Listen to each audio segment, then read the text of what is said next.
Let's wait a few minutes because it's Yeah, always some kind of delay. it start for some reason it starts like black and it fades in. Okay. Well, hello All and right. welcome everyone. We're doing another live stream for our Concilium episode on our Discovered Magic podcast. With us today is Udi from Leaving Today podcast. Hello. How you doing? Good. How are y'all? Good.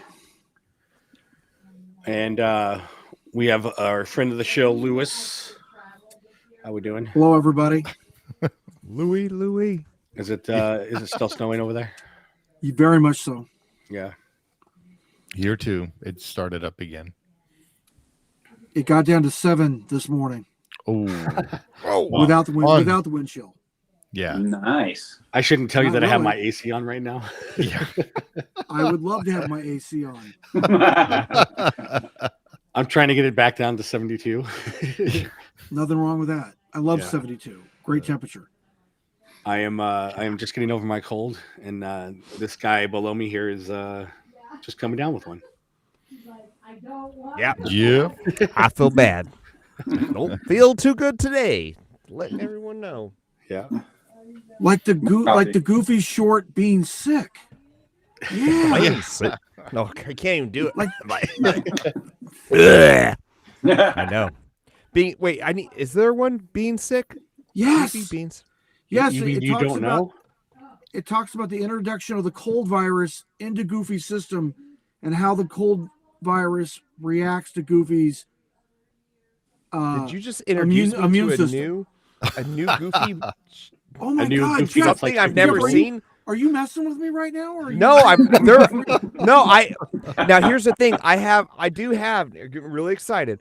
I do have holes in my whole, like I study Goofy like no other, but there's always something. There's always something that I my didn't pay gosh. attention. So I think that's one of them. I think there's one of them This that is like 1949, 1950, 1951 is when the short's released about being sick and getting well. And it's about Goofy Wow. getting a cold. well, that's So yes, timely. it exists. It's there. Okay. I've seen it I saw it 4 times in health class in junior high school. Okay. All right. Wow. You know, on Okay, the I'm old gonna- projectors, you know, the reel to reel.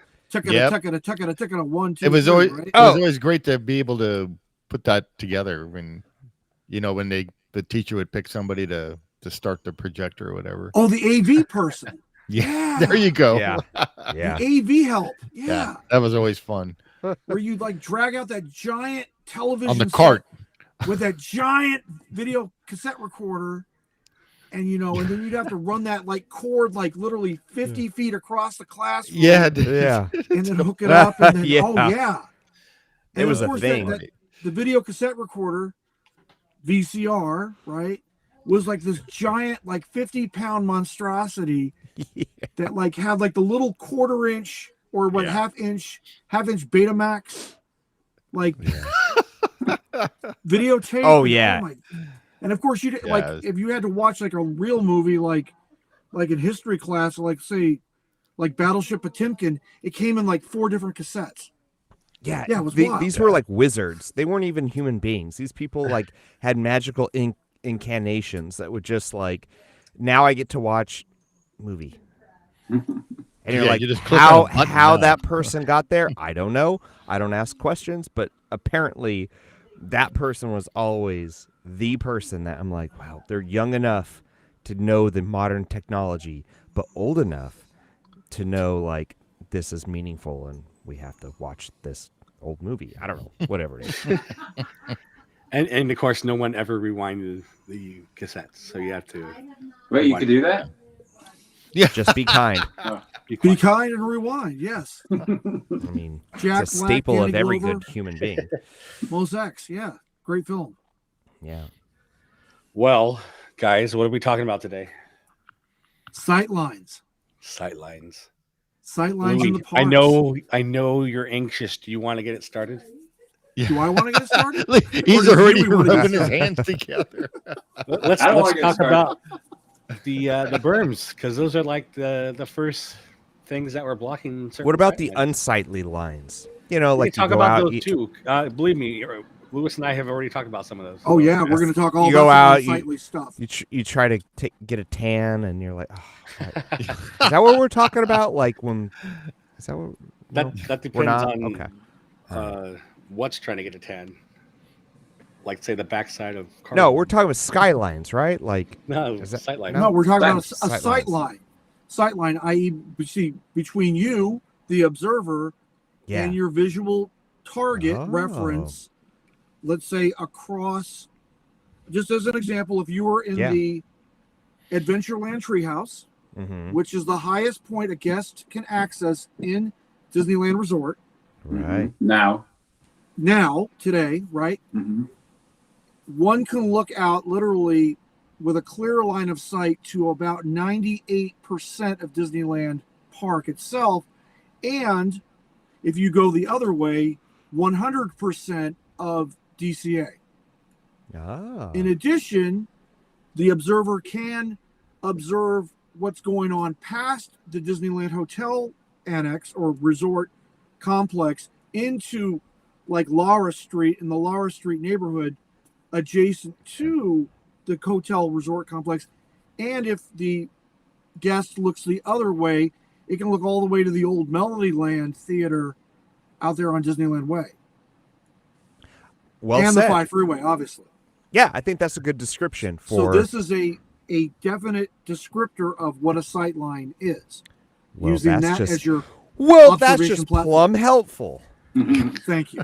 And Yes, then, you're of welcome. course, the most helpful example is There this you go. tree, All right. because this tree is blocking Matterhorn Mm-hmm. Right. Yeah, view. and it's in that shape. Yeah, And part of On Sleeping Beauty's purpose. castle as well. Yeah, And it's definitely well, in that's that over shape here. to maintain period continuity within the New Orleans Square Frontierland section of the park. Yep. Just like Cascade Peak, which is just to the left of this photo, is also a blocking aid from Critter Country into Fantasyland. Mm. How old is this photo, Jason? I just it's uh, from 2017. Oh, It's okay. literally from So- yesterday. Just kidding. Right. No. So, I just say we know go down It's that not. way. It's not. It's not. And that's that the in point, the right? the earlier times when they just built the parking structure, the Mickey and Friends parking structure, right, Mickey you and can Friends, huh? you can actually see that parking structure from just outside of Golden Horseshoe when you between Golden Horseshoe and Pirates. In that Yes. section there, you can actually see the parking structure because the trees weren't grown yet. I don't know about now. I didn't bother looking. So So yeah, there's Mickey and Friends right there. yeah, this is but the part you see is this corner. Right.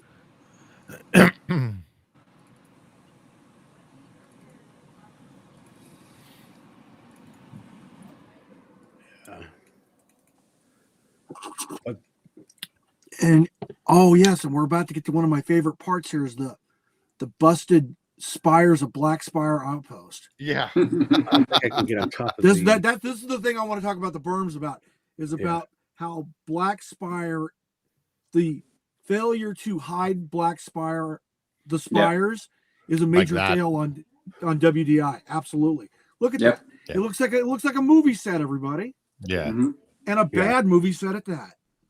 Like a Roger Corman movie Yeah. set. Not a George Lucas movie set. Yeah. we actually talked about this last year in the video. Me, Mark, and Udi. The backside of the Cars Land and all that, and Yeah, how it's right. just unfinished. And all you Yeah. had to do is like paint that over and put some Yep. plywood and just put a tree in Exactly. front of it or something, you know, Exactly. Or some like well-concealed bushes. Yeah, something. or Well, just put I think something on this building to make it look like it's rock and continue it, you know. Right, exactly. Like textured. Like add it to the roof of the building and call it a day. Well, and I it's think. the same, Go ahead. like I said, the Black Spire Outpost, this sorry looking thing here, is the same way at Hollywood Studios in Florida. Yeah. Except they even have more scaffolding exposed on the spires.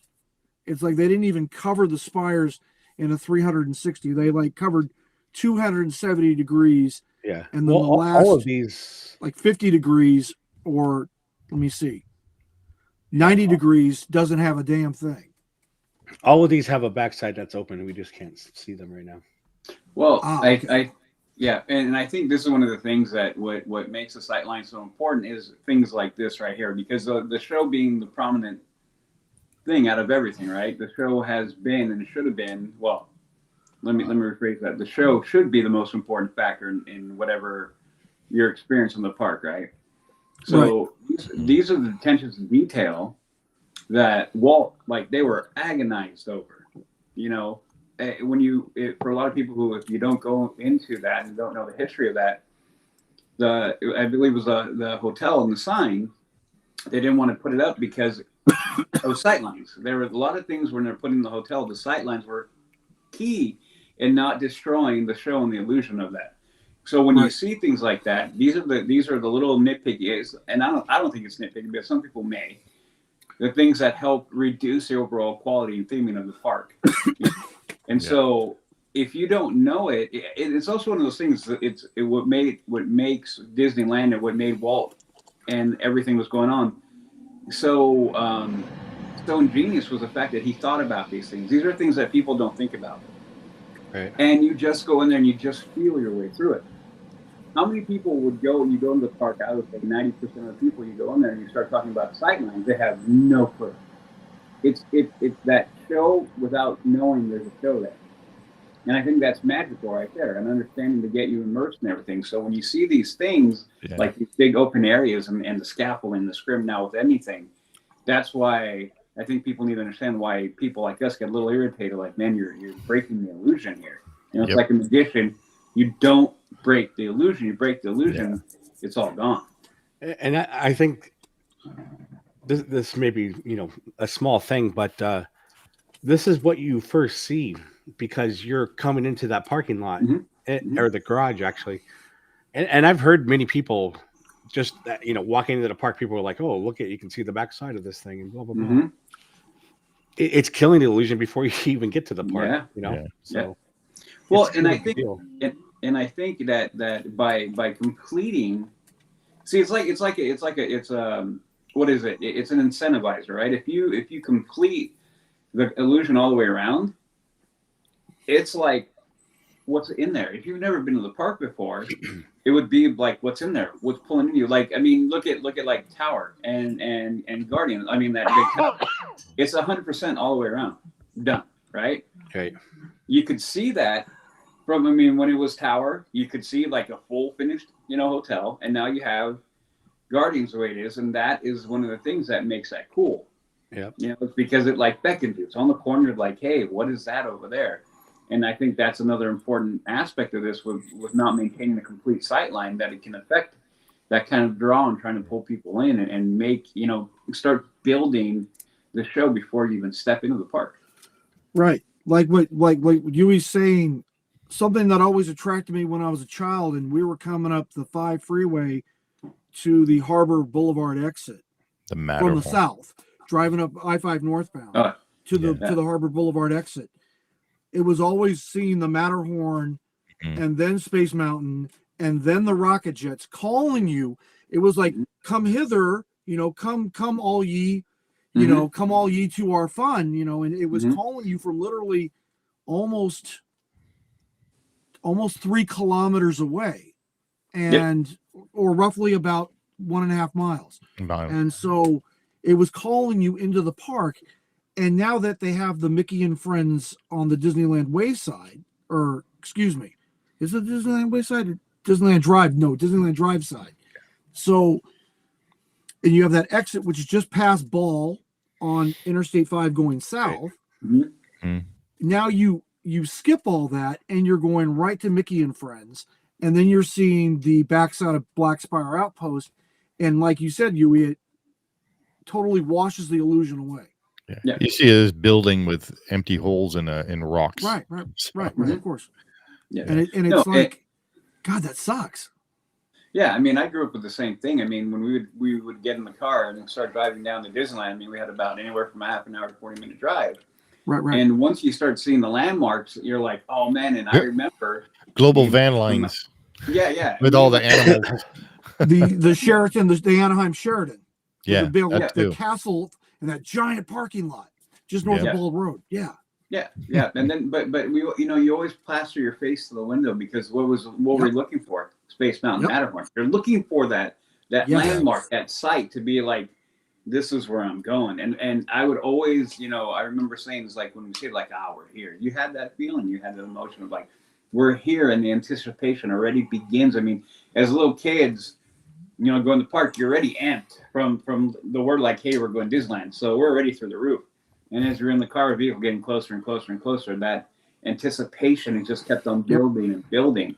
And sightlines, I think, are incredibly important to maintain that all the way through. Right. Yeah. Just like back before DCA became DCA, and it was then the park parking lot. Yeah. I mean, seeing that giant entrance sign that Jason has so expertly recreated with his with his wood laser printer, that was like the big attraction, calling you, going, oh, we're driving by there. Yeah. Are we going?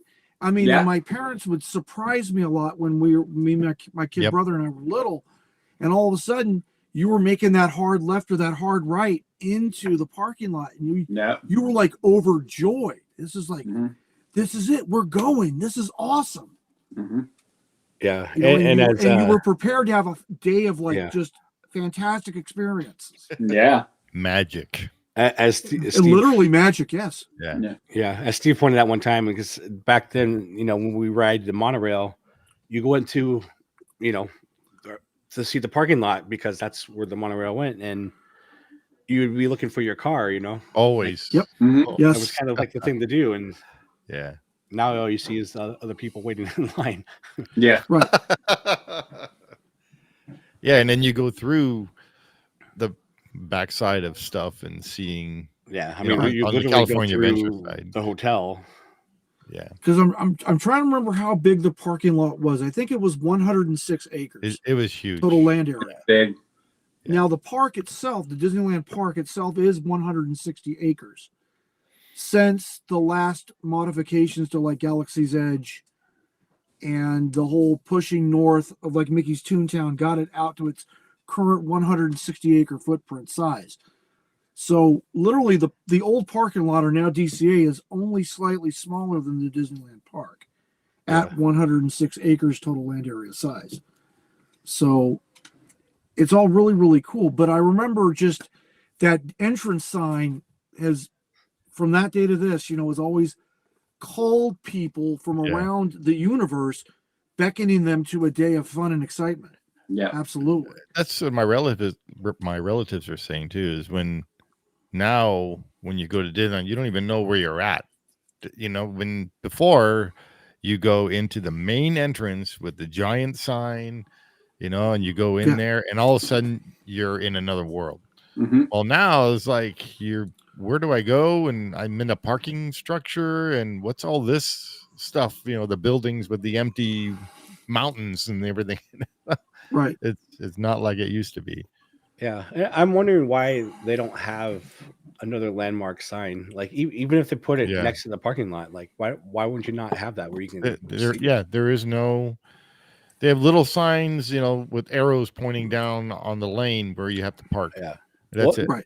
Not only that, but like, and I pointed this out on my video where I talk about the landmark signs, where there's these little signs, like you're saying, but like they have like different fonts, and sometimes they refer to it as Disneyland, and sometimes Disneyland Resort, or like it's not even like consistent, Yeah, codified, unified. Right. I think what it is it's been a shift in focus from the people leading the park. I think that's what it's become. I think it's become a shift in focus from maximizing the enjoyment and the illusion and the magic in the park. So signs and things like that. Again, these are all things that are they feed the subconscious. They don't. It's not something unless we're guys like us, that are talking about it. But Yeah. the majority of the people, it's all these little tidbits that all fashion the experience. And so when you remove the impetus for it being that to more money driven, which again, corporation, you can't fault them to an extent because they need to make money. Well, you'd think they'd still feel that way, but that's why I think they don't do these little things anymore, because I don't think the people currently there understand, either they don't understand or don't care what the overall, how it feeds the overall thing.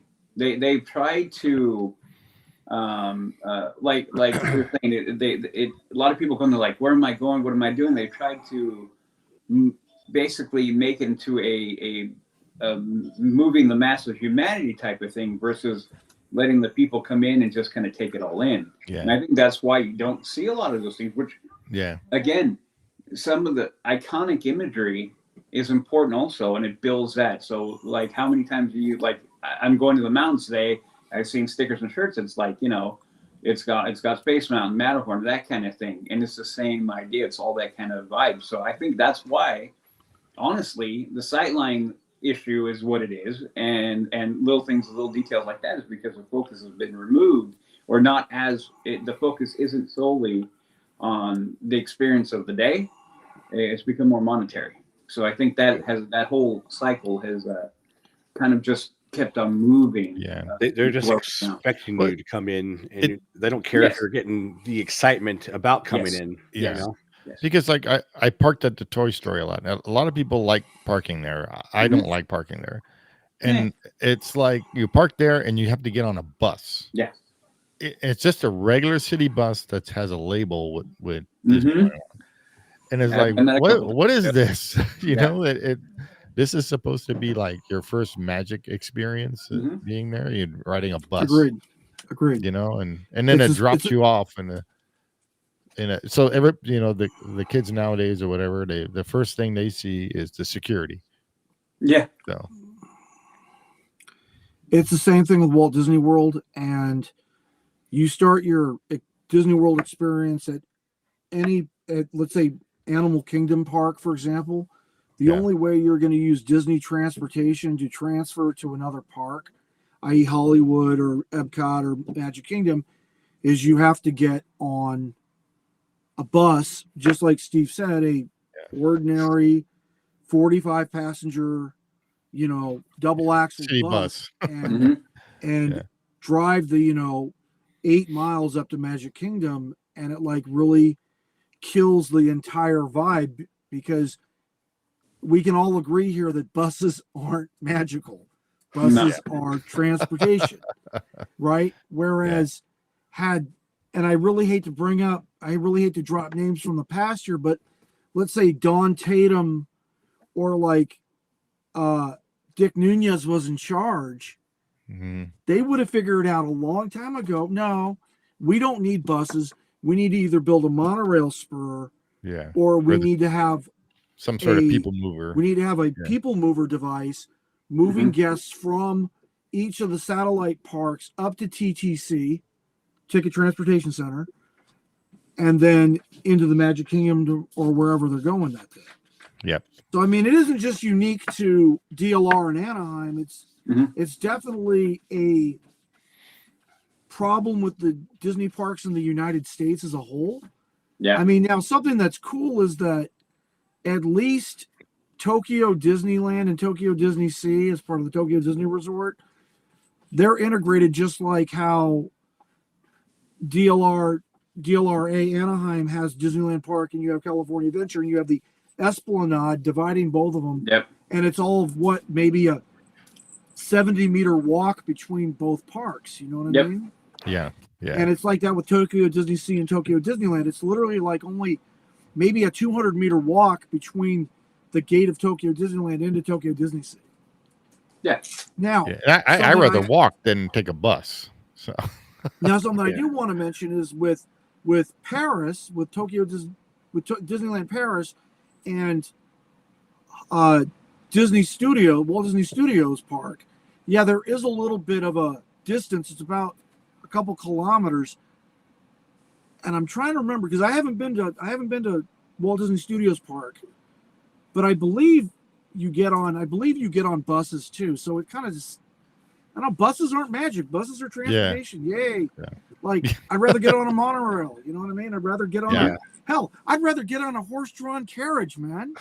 You know what I mean? Yep. At least there's some magic Well, right there. Do you Omnibus. remember Knott's Berry Farm way back when? Yeah. You ride on a little trolley that took you Right. from the parking lot into the Right, front. right. Yeah. Mhm. And it was horse-drawn, wasn't it? I don't remember if it was or not. I actually saw the trolley over at the Inland Orange Museum or train The museum. rail museum out there in Paris, right? in Paris. Yeah, it was over Okay, there. that one is Yeah. horse-drawn.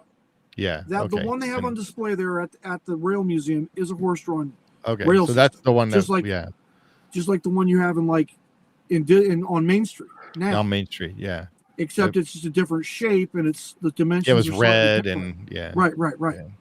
As opposed to just the natural woods and the beautiful Yeah. green painted metalwork and stuff like that on the Disneyland carriage.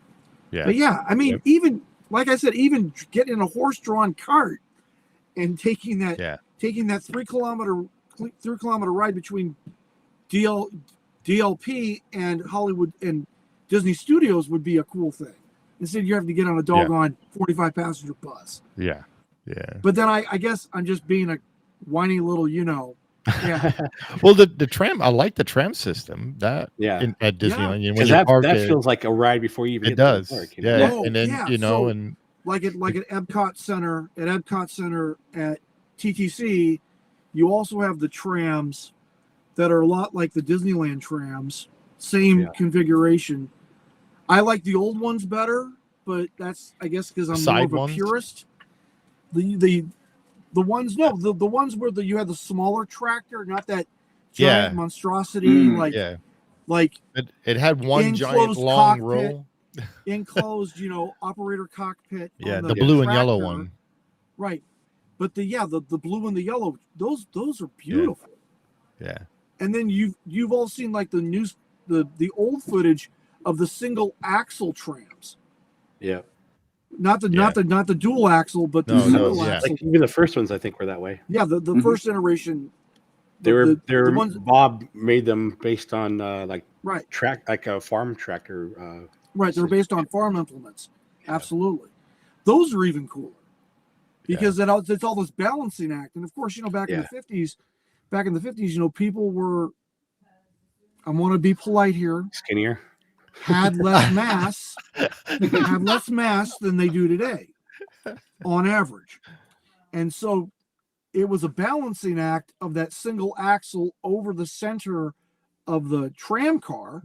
Yeah. The tram, I or remember the tram trailer. It was a balancing act between the front and the back. And you would actually, I talked to my mother about it, and my mother said, "Oh yeah, so they would put the larger people towards the center of gravity on over the old over the trams." wheels. Right, and then they would put people of smaller mass towards the ends of the tram car, and that's how they'd work the issues. Yeah. But I do remember when I was a kid riding on that tram that had the single row where you face out. Right. Yeah, I remember because I just remember my mom always holding me, thinking I'm going to jump off or something. You're at Disneyland. Of course, you're going to want to remain intact for the duration of the ride. Of course, because you fall out and bust your head on the asphalt there, you're not going to be able to go into Stay Disneyland over. now, are you? Yeah. Yep. So Louis, when we were talking about the actual terms, you were saying there was some mistake that they made. Oh yeah, I wanted to know what that was. Right. So the mistake, right? So, as most of us are familiar with Walt and the planning to build Disneyland, right back in 1953 and 1954, when they started just shy, I think, of July 17th, 1954, is when they started the construction on the Disneyland park. Yeah. So, and Walt was very, very big about, he wanted to cut the park off from the outside world so that, like you said, you would have a complete illusion of magic. That when you were in the park, it was a completely magical, enclosed experience, and you didn't have to observe the outside world. And everything worked until 1962, when the Howard Johnson Corporation, we all know who they are, builds Howard Johnson's Anaheim. Across the street. And well, oh gosh, not necessarily across the street, but where now this is we're gonna test everybody's age here. Everybody remember Fox? Everybody remember Fox Cinema Land? Just off the No. 5? Okay, No. right. No. So Fox Cinema Land is a 3 cinema. Means you could go there and watch 3 different films different in movies. 3 different cinemas. And it was like I remember going as a kid because it was cheap. It was like $1 to watch a film. You know what I mean? Yeah. Or no, it wasn't even that. Like when we went, my brother and I saw Charlotte's Web in '75, and I think it only cost 50 cents each. Point is, it was cheap. It was by golly cheap, right? And anyway, next door to that was the Howard Johnson's Anaheim, and that was built back in '62. And this is where, because it was so high for that time, I believe it was a 9-story building. It was like the tallest one there. It was the tallest hotel on the east side of the park. Right. Not on the west side. The west side, that strictly belonged to Yeah. Sierra Tower at Disneyland Hotel. Is this still the same hotel location? Yeah, it's very that's much the so. same one, right? That's the Howard Johnson Anaheim. Yeah, That's the one with the webcam that you can actually look at Yes. Disneyland. Yeah. Yes, that's the one with the captive webcam. Yes. Yeah. Anyway, that thing and clearly Walt Disney, from rumors I've heard, Walt Disney was flipping furious that Howard Johnson's built that hotel because it shot up over the berm. Yeah. And you could see it. You could see it from Tomorrowland at first, like from the Richfield Autopia. Oh, the You could Autopia. see- Yeah. You could see it. And from the monorail, you could see it even before once you were up on the loading platform at the Tomorrowland monorail Yeah. station, Mhm. you could clearly see the Howard Johnsons. And he was flipping pissed. And that was the mistake they made, was they didn't have enough political pull or enough pull with Anaheim to get Howard Johnson's not to build their hotel in that location. Yeah. But that's the mistake we're talking about. So now on that Tomorrowland sign, there's like a whole row of trees that try to block that. Oh yeah. Oh, yeah. And those were planted in response to that. Right. Those eucalyptus, I believe that's what Yeah. they are. Those I eucalyptus think were so, all yeah. planted in response to Walt being pissed off at Howard Johnson. So this actually leads to why I wanted to do this video, because Sure. we were talking about in prior videos, we're talking about Disney Forward. Mhm. And if they put that where they're going to say they're going to put that, there is hotels, their own hotels right there. How do you block the sight lines from those hotels? You don't. You're not. You don't. No. There's You, no you way. have to incorporate the hotel within the park, I guess. That would be Exactly. that would be Well, the and that- too. Yeah, and that works for the hotel. But when you're in the park, do you want to see the hotel? Well, like California Adventure is a good example. Yeah. There's You- 2 schools of thought about this. The first school of thought is, like you said, no, because I'm a park guest, I'm never going to stay at the hotels. And why are they there? Well, they're there to generate And income. is that going to kill the magic or illusion or whatever? Right. Well, The second school, and this is the school I subscribe to, is that it's a motivator. It's like, hey, I too, if I have enough money, can stay in the park itself. That's how I am overnight with at one of these Grand California. cool Right, right. hotels, like the Grand Californian. Yeah. Or And or with Disneyland Forward, Disneyland Hotel. And that's awesome. And that, like I said, from the hotel perspective, that's cool. And then I got a park side hotel room. I can look at stuff happening. Right. But Well- the other school, like even in DCA, you don't really necessarily see Grand Californian as much as you Unless you're in that redwood area. Even then, Right. there's still a lot of trees kind of Yeah, blocking. that's Especially right. It's, where it's, that interest it's is. there, but you I don't mean, really pay attention to it as an it blends equivalent- in. An equivalent to it at Walt Disney World is the Animal Kingdom Lodge, which overlooks is actually a part of the Right. Kilimanjaro safaris. Yeah. Hmm. So if you get a safari side room at the lodge, which you can get, it costs a little bit more than the normal rooms, Yeah. but you have literally 24/7 access to the Kilimanjaro safari. And from what I've seen, the giraffes actually come right up to the retaining fence and Oh, that's cool. wiggle Yeah. their ears and flap their And do- eyebrows Yeah. or their eyelashes. And I mean, just like in Dumbo, you know what I mean? It's Yeah. from friends that have stayed there, they say it's more than worth the up close experience between you and a giraffe. If that's your That's your cool. pleasure. Yeah. You know what I mean? Yeah. So and you get to also see like wildebeests and zebra and other animals too that Right. I mean, let's face it, in the United States, are you really gonna see these animals at 4:00 in the morning? Unless you're out on safari in Africa? Yeah. Probably Right. not. Well, So I mean, I guess this is something cool to see. Actually, Yeah. I wanted to just point out that they said hello to us. So just saying hello. Yes. The Sui, or how do you say that? The Sway? No, it's suey. You said it correctly. All right. It's how you call a pig. Sweet. Oh, Yes, it's how you call domesticated pigs to you. okay.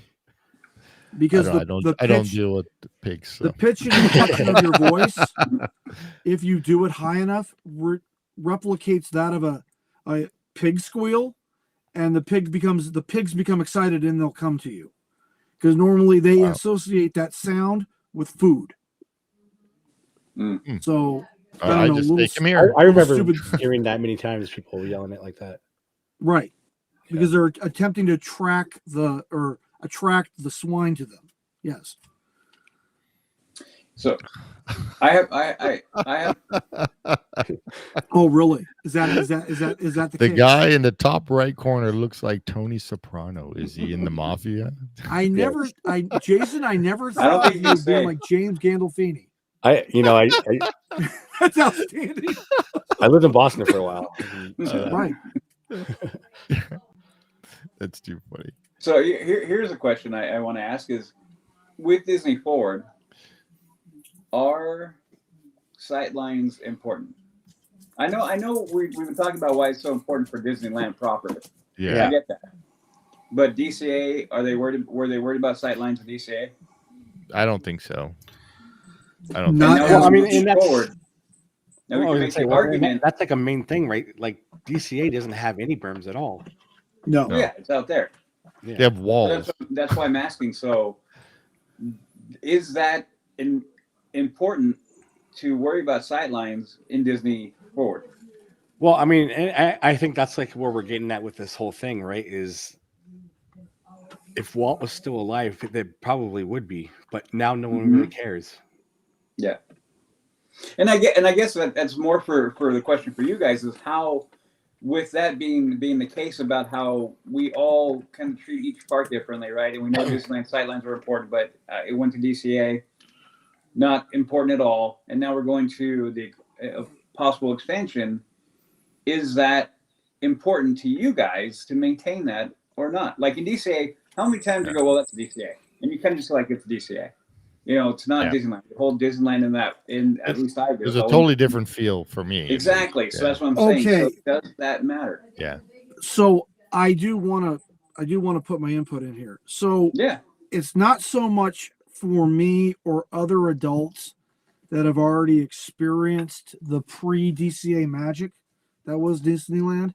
However, being a grandparent of small children, I want Disney very much to place an importance on berms and sightlines as to maintain my grandchildren's illusion. Mhm. Right. That may sound ridiculous and No, may sound yeah. costly, No, that makes but sense. it's like I am paying like tens of thousands of dollars for my grandchildren, like I did back in 2022 when I brought all my grandchildren to Walt Disney World. I spent tens of thousands of dollars on this Joker.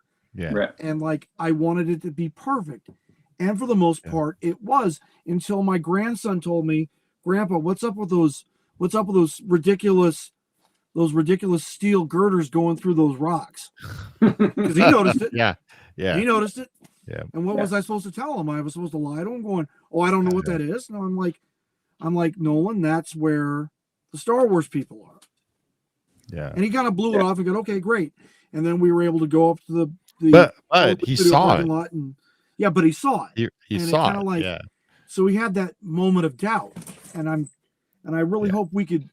I hope Disney could remove that element of doubt from the young people, not necessarily grown-ups. Like you can suspend your disbelief. You have that ability through a lifetime of conditioning, but children. I drank a fifth of Crown Royal this afternoon. Wow. Okay. As I was saying, children don't have that social conditioning yet to suspend their disbelief. They're going to believe what they see through their own eyes. Right. Right. Well, and see, that's why I wanted to ask the question, because I know the opinions are going to vary, but I'm right there with you. I think if you're going to continue to do that in any way, the show is of the utmost importance, right? There's been 100%. too many things. Yeah, there's been too many things that have been degrading that, and it's what's causing a lot of the issues. I mean, again, one of the many issues happening with Disneyland as a whole, and these are all like the indicators I talk about all the time, is that this is another thing, and the return to these little details is incredibly important. We need to return to all these little details, because that is what is important. Oh, Kenny. wow. Good. Time Traveler won himself. Hey, I am so Wow. sorry. You're fine. Kenny, you're good. You're totally Welcome, good. Kenny. Hey, Are Kenny. we live or Yes, we live. are live. Yeah. we are live? Okay, cool. Yeah. Kenny is You're in the Alpha deep Traveler 1, in case anybody is. Louis knows you. Oh yeah, I know him. Famous. I don't think I'm that famous, but Yeah. thank you. I am humbled to be in your presence, sir. I am humbled. Thank you. Well, thank you all for having me. It's my apologies again. We had I'm sure we could take it offline or ask Steve what happened. He'll tell you a really crazy story, man. Well, we'll worry about that afterwards. Now I want to know. Now I want to know. Yeah. Now we can wait. I'm patient. Yeah. So Kenny, we're just talking about sight lines for when, I guess, if Disney Forward happens, if like seeing the hotel, or vice versa, the park from the hotel, if it's good or What bad. is your opinion about seeing like Louis was saying in some of the parks over there where you're at in Orlando, how you can see certain things, and like was in Galaxy's Edge where you can see the steel girders that are holding up the Spires. Black spires. Yeah. I gotta say though, if it's done right, I'm actually all for it. Just to give you an example, right? If you go to Animal Kingdom, the Tree of Life. Have you guys seen it, right? Yeah, I've seen pictures. Inside, if you look at some of the columns, the actual skeleton of the Tree of Life is actually a oil rig from the Gulf Coast. Right. So you see those, you're like, holy moly, you can't believe it's actually one of those. So those, if it's done that way, I'm all for it. But if it's something that's kind of like still out there, outside, they're not doing anything, they're just like, we'll let it be. I call that a Disney being lazy. Yeah. Which is, I mean, kind of what started this whole thing. Like seeing the backside of the spires opened, or the backside of Cars Land, where it's just like you can see the steel beams, you can see plywood, you can see 2x4s, and you could easily just cover that and paint it and whatever. Even if you just paint it to go away green, something would have been better than just leaving it nothing. Well, the question really is, how many people actually get to see that part? Now, well, like I mean, you guys said, if it's Disneyland, everybody sees it. Then right. Well, that's what we're talking about, because the first thing you see now when you go to the parking lot inside, the Mickey and Friends or Pixar whatever it is, you see the backside of Galaxy's Edge. Yes. So Yeah. it's the first thing you see, and that kills it for me. Like it's just like laziness, like you're saying. Yeah. It can't The cost issue- that much money to fill in those backsides. Well, the question really comes that you have to ask yourself is, does Disney care anymore about Exactly what we were getting into. right? And if it was the old Disney, and I could tell you, I've been going to Disney by myself for 30 years straight. I mean, literally in my 20s, I started coming myself, right? Think about that. At that time, everything is about the details, right? You won't see any little thing. If a screw was missing, that's going to be replaced right away like this. Yeah. But now, not so much. That's where the issue is. That's at least what I think. Yeah, I mean, because Disneyland has the berms, the mountains, whatever that block away the city and whatnot. Yeah. But DCA does not have any, so Yeah. you can see a lot. You hear more of the traffic and all that. So, I mean, but part of the thing for Disneyland Forward is they have to block out the sounds and sights from the parks, from the residents, which is right next to it. But Yeah. if you are, and we were saying this, if you are staying in a hotel, it's a bonus if you get to see inside the park. You have a park side view of the room. But if you're in the park, not only do you have to see the hotel and maybe guests standing on their balcony or whatnot, you also would see people on the parking garage, like on the top story or whatnot, maybe looking down. Or so, I mean, maybe the hotel's fine, but there's other things I think that would have to be blocked out, like the parking garage. Yeah, I take. definitely agree about the parking garage. That was one of the things that weirded me out when I first got there. I'm like, what's up with this garage? Because, So yeah, I agree with you on that piece. Now the question is, they did it. Would it take away from your magic from seeing what's behind the doors? That's a question. I mean, Yes. yes and no, I guess. Yeah. Yes. Oh, It takes away absolutely. from my magic. Absolutely. Tell me why. Okay. Well, so I mean- not necessarily ahead. my magic, but the magic of my grandchildren. That's Okay. where it takes it away from. As we were just speaking just right before you came on, was that this is where I have the problem is I can tolerate it because I'm a grown up and I can have the suspension of disbelief. Okay. It's hard for me to expect my 6 and 7-year-old grandchildren to have that same suspension of disbelief. As Huey Hang on, says, I just want to we say, want to make yes, we are talking about Disneyland and DCA in Anaheim, but we are mentioning all parks as well. Go ahead. Sorry. we want, no worries. We want to maintain the illusion of the show being paramount for these young people that are visiting. Sometimes, in some cases, their very first time coming. Yep. Is that we want to maintain that magic, that illusion, the show, as Huey says. And in order to do that, we have to maintain effective sight lines and effective berms in order to strengthen and maintain that illusion. And unfortunately, with the current crop of Disney executives and Imagineers, unfortunately, weren't able to have that illusion maintained. It gets blown.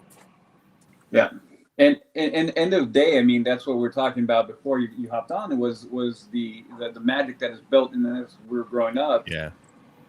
The anticipation being built up, and then once you got there, being able to just immerse yourself into it. So it's almost like, no one wants to see how it's being made. You just want to see it done. And honestly, in my field of work, it's really like that. Like, sure, it's cool and interesting, but if I leave any of the things exposed as I'm working, it destroys what you've done in a way, because it's like you just want it to work. You want to know that it's there, and you just want to experience it. You don't want to think about anything that can crack that. So that's the big problem with doing unfinished facades. Not ignoring sight lines, and it just helps. It's little pieces that removed that little bit of magic that has been built over the years. So yeah, I mean, it's incredibly important to maintain that, because it's what's elevated Disney and Disneyland parks to the level where they've been. So every other amusement park that has ever been created since Disneyland has been taking notes and has been aspiring to get there. And it's that little magic, those intangibles, like I was saying before. Not how many people, when you talk to them about sightlines, have no idea what you're talking about. None. But they feel it. Same thing with the smellizer, the smells. All these things is what creates that whole thing. And and a lot of people can't quantify why they feel the way they do, what the magic is. They just know it. So and then when you have those, that just punches holes in it over and over and over again, and reduces the overall enjoyment of the whole thing. Yeah. So what about you, Jason? What do you prefer?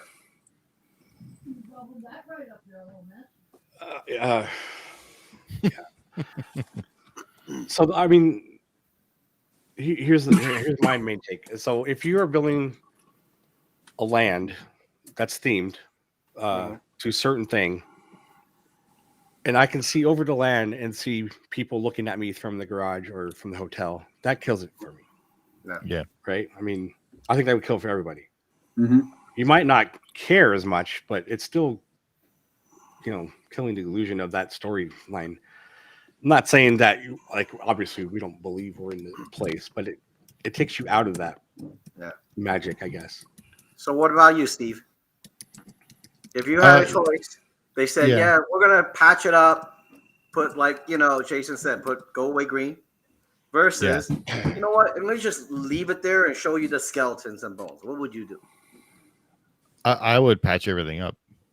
So it was like I was saying in the beginning, when they first built the Mickey and Friends parking structure, and they were redoing, the train over at Disneyland, the route and all that.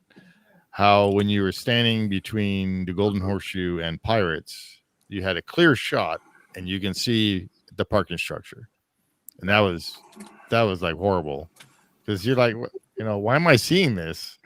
I don't want to see that. I'm here. I'm trying to get away from that. That's why I'm here. So, the trees haven't grown yet, and I'm not sure if you can see it now, but if they build Disneyland Forward, I really hope they separate that, because I don't want to see that. Like I said, I'm what is that? Steve, are you supportive of any changes in Orlando? Yes. The same thing. If as long as they do it right, without messing up the experience or the magic, they should do it. You know what? Here's how I see it, and I'm coming from a very business analytical perspective. I think Disney, they're great with their numbers and analytics, but here's one thing they're missing. If you give out too much, it gives away the magic, right? It takes away, right? If you don't put any in there, they won't know what's happening. You're insulating them. There's a problem with insulating these things. I'll tell you why. Because they have the behind the magic tours. If you show them what's behind there, and people like us, we want to, hey, how do you do this, right? Yeah. And if you tease them, just have a little bit of something that says, hey, wait, how does that work, right? And then they're like, oh wait, take the tour. That's how I would approach it. Is kind of do it halfway, right? Just do it enough so that, just like you said, we can't see the garage and things like that. But there are things in the park that will just say to you, I see that, but how does that work? I wonder how does that work. Let me talk to a cast member. And when I talk to cast member, they could upsell me, right? Yeah. That's one thing Disney lacks. Well, they don't have someone thinking. Can I jump in? Can I jump in real quick with that? Please. Because as you're saying that, I there's a part of me that understands that point of view, but I'm going to go with this. Okay. people who want to know that are going to go find out how to do that. They don't need the tease. They don't need that broken crack in the window to see it. People like us who want to know are going to go find out. We don't need that. So to me, I see your point of view from that monetary side, but the other point of it is like the magic is more important. People who want to know behind it, it's like an illusion, right? A magician. How many of us who want to know how they pull that trick, we go look for it? You go. We don't need to be like, here's a little bit like, this is kind of how I did it. Yeah. We don't need that. Yeah. If we want to know, we'll go look. And if we don't want to know, we will stay right here in our illusion bubble and be happy and enjoy it all. It's So like going to magic shop. Yeah, it's a magic shop. It's like, if I want to know that trick, I will go to the magic shop, or I'll find a magician, or do whatever. And I buy the trick. Right. I don't need a break. I don't need a break in the illusion for me to go like, oh, now I want to know how that works. I just think it's a mentality thing. And I think for us, we research, we dig, we look, we find out how this attraction works, how they did this, the history of this. That's because we want to know. The vast majority of people maintaining that illusion and making that building that magic is what keeps them coming back. So that's what elevates Disney above others. So I just think we don't need that. The show is infinitely more important than that, than the monetary side of that. You know what, I would say you bring up a very good point. You know, for people like us who are truthers and we love Disney, right? Yeah. But here's the thing: the one thing that always bugged the hell out of me is when they interviewed all the CEOs. They said their actual customers that they're trying to go after are the top like 15 to 10%. Those are the people who don't do their own homework. You know, No, I'll give you a whole boatload of money, serve me up a dish. Well, I think that's the thing that I think what Disney is going after. Yeah, and this is where we can get into a discussion about the difference in philosophies of what Disney's doing now versus what they did in the past, and who they're going for now. That's a whole different discussion to talk about whether or not that's a good business plan or not. But you're right in that sense, because those are, again, it's Disney finding an excuse to be lazy. Yeah, is really what it turns out to be. So that's why I'm like, no, I mean, it doesn't work. I don't think long term it works. It takes away from what the company and what it has spent decades trying to build. It takes away from all that. It undercuts the entirety of the whole thing. And eventually, you can ride that train for a little while, but eventually it's going to fall down because you're eroding the base. You're eroding the foundation. I do agree with you, because I remember when they were redoing the Disney here in the Magic Kingdom, the Main Street USA, they put everything in scrim. And every time I walk by, I'm like, yo, this is so ugly. You know, first time you're like, hey, he's cool, you know, but then you're over and over. Yeah, you're right. So I agree. So there has to be, I think, a group that kind of really oversees that magic. Oh, 100%. What you're saying really makes sense, is because years ago, when I came to Disney, everything was magical. Everything's about that magic. Right now, it doesn't feel like everything's about the magic. And right now, everything feels it's about this. The dollar. I said that earlier. We started off the show with that. Yeah. I just want to bring up, you talk about the scrims and all that. 9 times out of 10, though, these days, the scrims look like the buildings they're covering. So that means that someone must care somewhere. Yeah, and that's the right thing to do if you have to do it. Right. Yeah. Because otherwise, they would just be the gory green, you know? Yeah.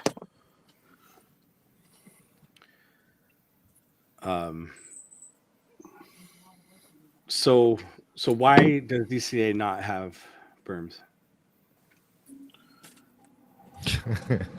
I believe it's a combination of a lack of emphasis on the illusion, as we talked about, and also the fact of just sheer space or the lack thereof. I mean, as we were talking earlier about how Cars Land is literally at the corner of Catella and roughly around where Catella and Harbor Boulevard is.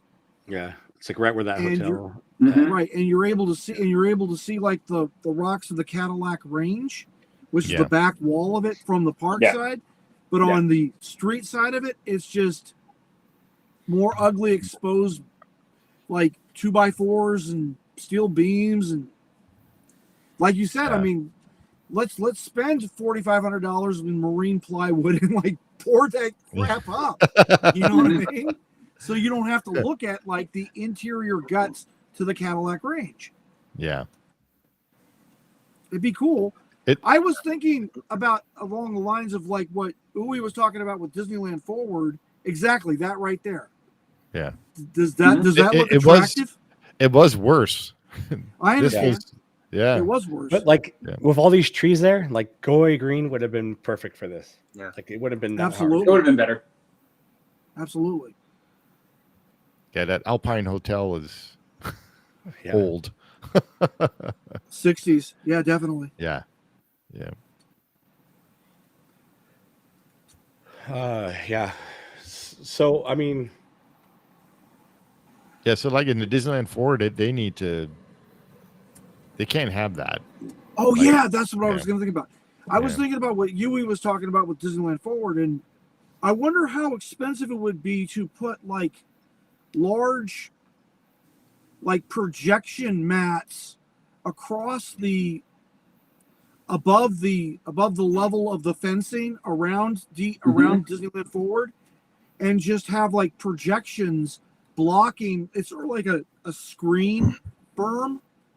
Whereas opposed to like something, made out of like earth or like reinforced concrete, it would be just a screen that, you could obviously move with inclement weather like Santa Ana winds or whatever.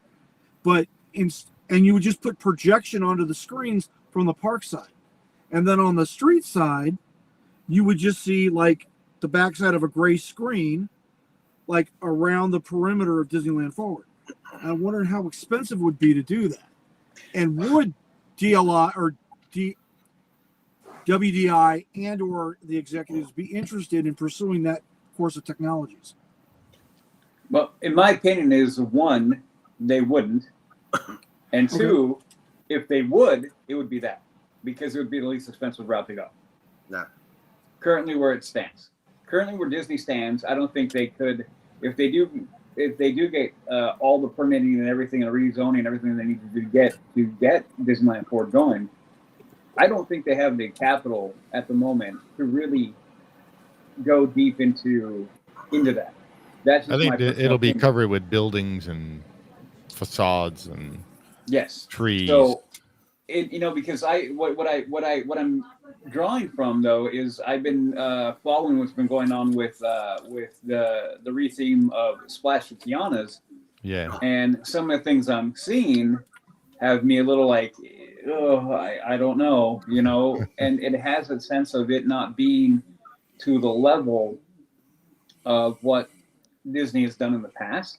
Right. So this is where I'm kind of like, again, this has all come from the head of the company and the head of the parks divisions and everything else like that, WDI and all these things. The heads are going to be the ones that have to manage all this.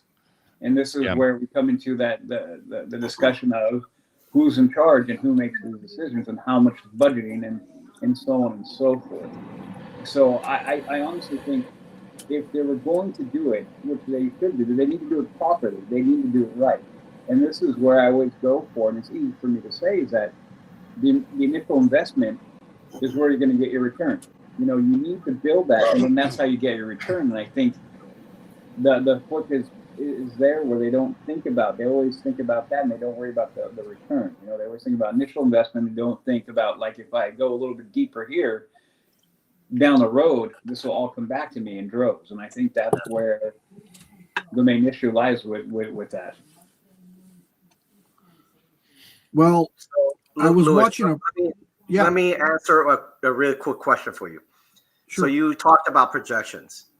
I remember reading somewhere on like a entertainment magazine. They said that if you want to project, it's actually usually about 100 to 200,000 for mapping. And the reason is because they have to take into account the color, the texture, and everything else. Now, that's for the big things, right? Now, for little things like Steve, you remember I had a video, where I got stuck on people moving. Yeah. You saw those trees, right? Yeah. They said those average about maybe 10 grand, if that. Yeah, if that. So the question really is, how much are you trying to cover up, right? Mm-hmm. And I also read that the article. It was the actual magazine that was on a plane. So they were actually talking about the magic, and they said for those people who plan those, they're actually not planning that big upfront cost. It's actually the upkeep afterwards. The maintenance, not Yeah. the Yeah. not So the they front said end. the reason why the lower ended one's so cheap is because Disney already has their own tree and botanist groups back there. I'm like, Yep. really? Yeah. You know? At No, they're Disneyland, like- they have a whole section at Disneyland. Yeah. Well, So- Walt Disney World, the nursery's huge. Yeah. The It's- park you nursery take the is train route literally over a there. park into its is literally a park into itself. Yep. So that's kind of like just to give you an idea how much it costs to cover some of those things. But I agree, Right. For Hury that I really they take away if they're not done right, like with Tiana's. I kind of looked at it. I'm like, yeah, okay, it's not impressive for me. I can tell you that. Yeah. When Yeah, I walk you've up, I'm actually like, seen it. yeah, Yeah. I'm not sure if that works. And we were just talking about how if that doesn't meet the standards of or more than the expectation than Splash was for all of us, Mm-hmm. they're going to be in big trouble because they need to be Agreed. better, as best or better Well- than how Splash was. Steve, Yeah. did you see Dallon's video this week about the 6th generation audio Tiana No, audio no, I haven't. animatronic? I haven't I seen did. that. Yeah. I saw a video on it. Watch the video. Okay. This Okay. 6th generation audio animatronic Is that the one is with gonna, the it's gonna blow your socks off. new But- Tiana? But is- here's the Right, thing, right. though. yeah. I remember watching a video on WDW Pro, I think, Right? and he was saying that Iger wasn't very happy, and he goes explaining that the reason why he's not happy was because the old one, every room that you go into have at least average of 3 animatronics. Yep. This one has 1. Yeah. So But there's a If big difference. Tiger is not happy. who But there's a big budgeted difference this between thing? a 3rd Yeah, gen true. audio animatronic and a 6th gen audio animatronic. mhm. The 6th gen literally is almost semi-autonomous, like the Spider-Man Stunttronic, which is like Right. the cross between the 5th and the 6th gen audio animatronic. But the point is this Tiana 6th generation figure is semi-autonomous. That I don't get why Iger, Mr. $1 billion himself, can't figure that out to save his ass. Pardon my language. Yeah. That this thing's gonna rewrite the story. This thing's gonna change the narrative. And they have not one, they have 2 6th generation Tiana figures that Dallon showed on his presentation. They showed the one in the outdoors outfit, and then they showed the other figure in an evening ball. Like she is like at the end of the Princess and the Frog film. Yeah. The actual. You know what I like, mean? print- And yeah. these things are gonna like blow your socks off. Like Dallon just showed a little bit of the movement of the 6th gen figure. It was like Yeah. watching Sonny from iRobot, the old 20th century Oh yeah, Fox yeah. one. Yeah, I saw that. It was that complicated. It's pretty So good. what generation is the Avatar one? Because the Avatar ones are fantastic. They Avatar are is so good. If you're there in the dark by yourself and they move, you will be creeped out. so the Navi River journey, which uses a lot of they use what's called a 5.5 generation audio animatronic, which is right before the Stunttronic, which is the first iteration of the 6th generation. Like, so little aside about me. So I got like, I'm wild about audio animatronics. I love them. And like, I'm a big fan of Garner Holt Productions over there Yeah. in San Bernardino that build the Yeah. audio animatronics for across the theme park industry, not just the Disney company, but like Right. Cedar Fair and Six Flags Corp and like Alton Towers and all these people. So I've been following the course of the generational development, and this is where we're starting to see with the 6th generation semi-autonomy, meaning that they're given a computer program and they follow a track series of movement that's a lot more fluid than my old favorite, like 1st generation America Sings figures. Yeah. Yeah. I mean, as cool as they are, the they're eagle. 1st generation. There's a Sam limit. the Eagle. Yeah. Right. Yeah, but- Sam the Eagle, Ollie the Owl. Yeah. Couldn't we just take some of those figures that were in Splash Mountain and do something with them just to have more characters? You know, not just abandon everything. I'm of two minds about it, Jason. First mind is yes, you need to put them in Tiana's Bayou Adventure. You do. The second mind is there's going to be an auction, and I want to be there. Oh, And I want to get my Blue Hill Boys. Well, I want mean, a set of and Blue Oh, Hill yeah. of my very and that's own. fine. I Thank mean, very you could much. probably auction off half of those characters and still utilize right. some. just like the Swamp Boys. I mean, who wouldn't give their eye teeth for a full scale audio animatronic alligator that sings Polly, I'll do it all day? Yeah. But Who wouldn't do that? I would take one of the geese and then I can make him look like the one from Star Tours. Yeah. Droid. Yes, exactly. You turn him into the cargo droid. Absolutely. Yeah. But those are my two minds about it. Is like, yes, I want to see the America Sings figures incorporated into Tiana's Bayou. The second thing is, there's going to be an auction. Let's go. Yeah. We're going to Sherman Oaks, everybody. Yeah. Down to the Van Eaton Gallery. I remember this was years ago when the old Imagineers were designing all these things, even to cover things up, right?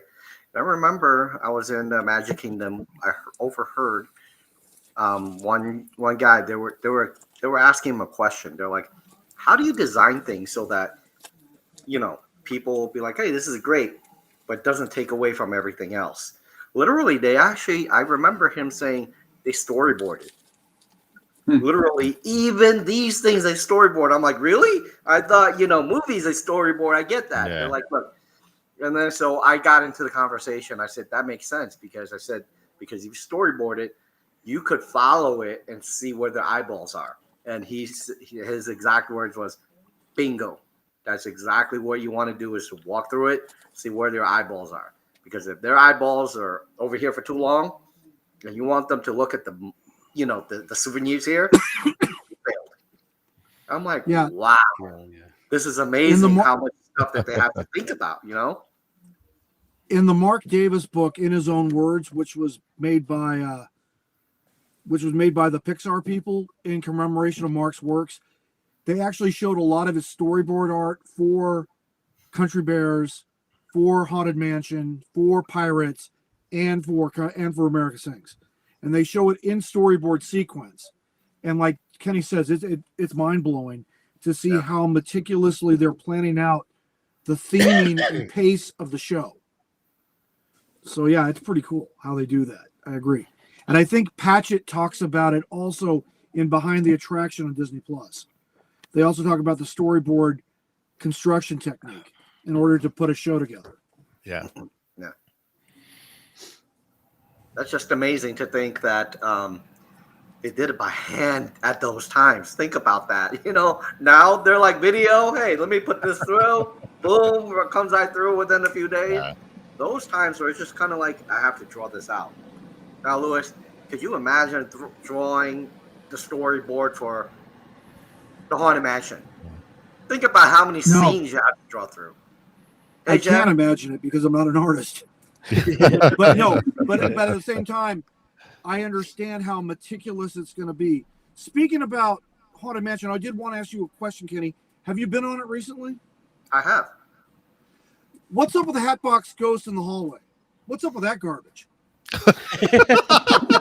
I have to say, I'm working on a video, and I was actually going to say, stop it where the hat box is, and say it doesn't fit there. Thank you. That's what I thought. Because I saw It- Dallin's video of the Hatbox Ghost, and I'm like, he's supposed to be in the attic. Why is he in the Mhm. hallway? Yeah. He's wrecking the continuity of the illusion. Like Huey Yep. says, he's wrecking the continuity. The Yeah. continuity says he's gonna be in the attic. He's gonna be next to Hatchaway. That's Yep. where he's supposed to be. Like Mhm. everybody knows at every other park in the known universe.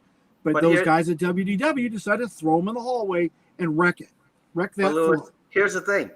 For people like all of us here, we know the story behind it. Right. Then we're gonna be like, yeah, it doesn't work. But even for me, as we went through it, I'm like, wait, he didn't fit in here because this is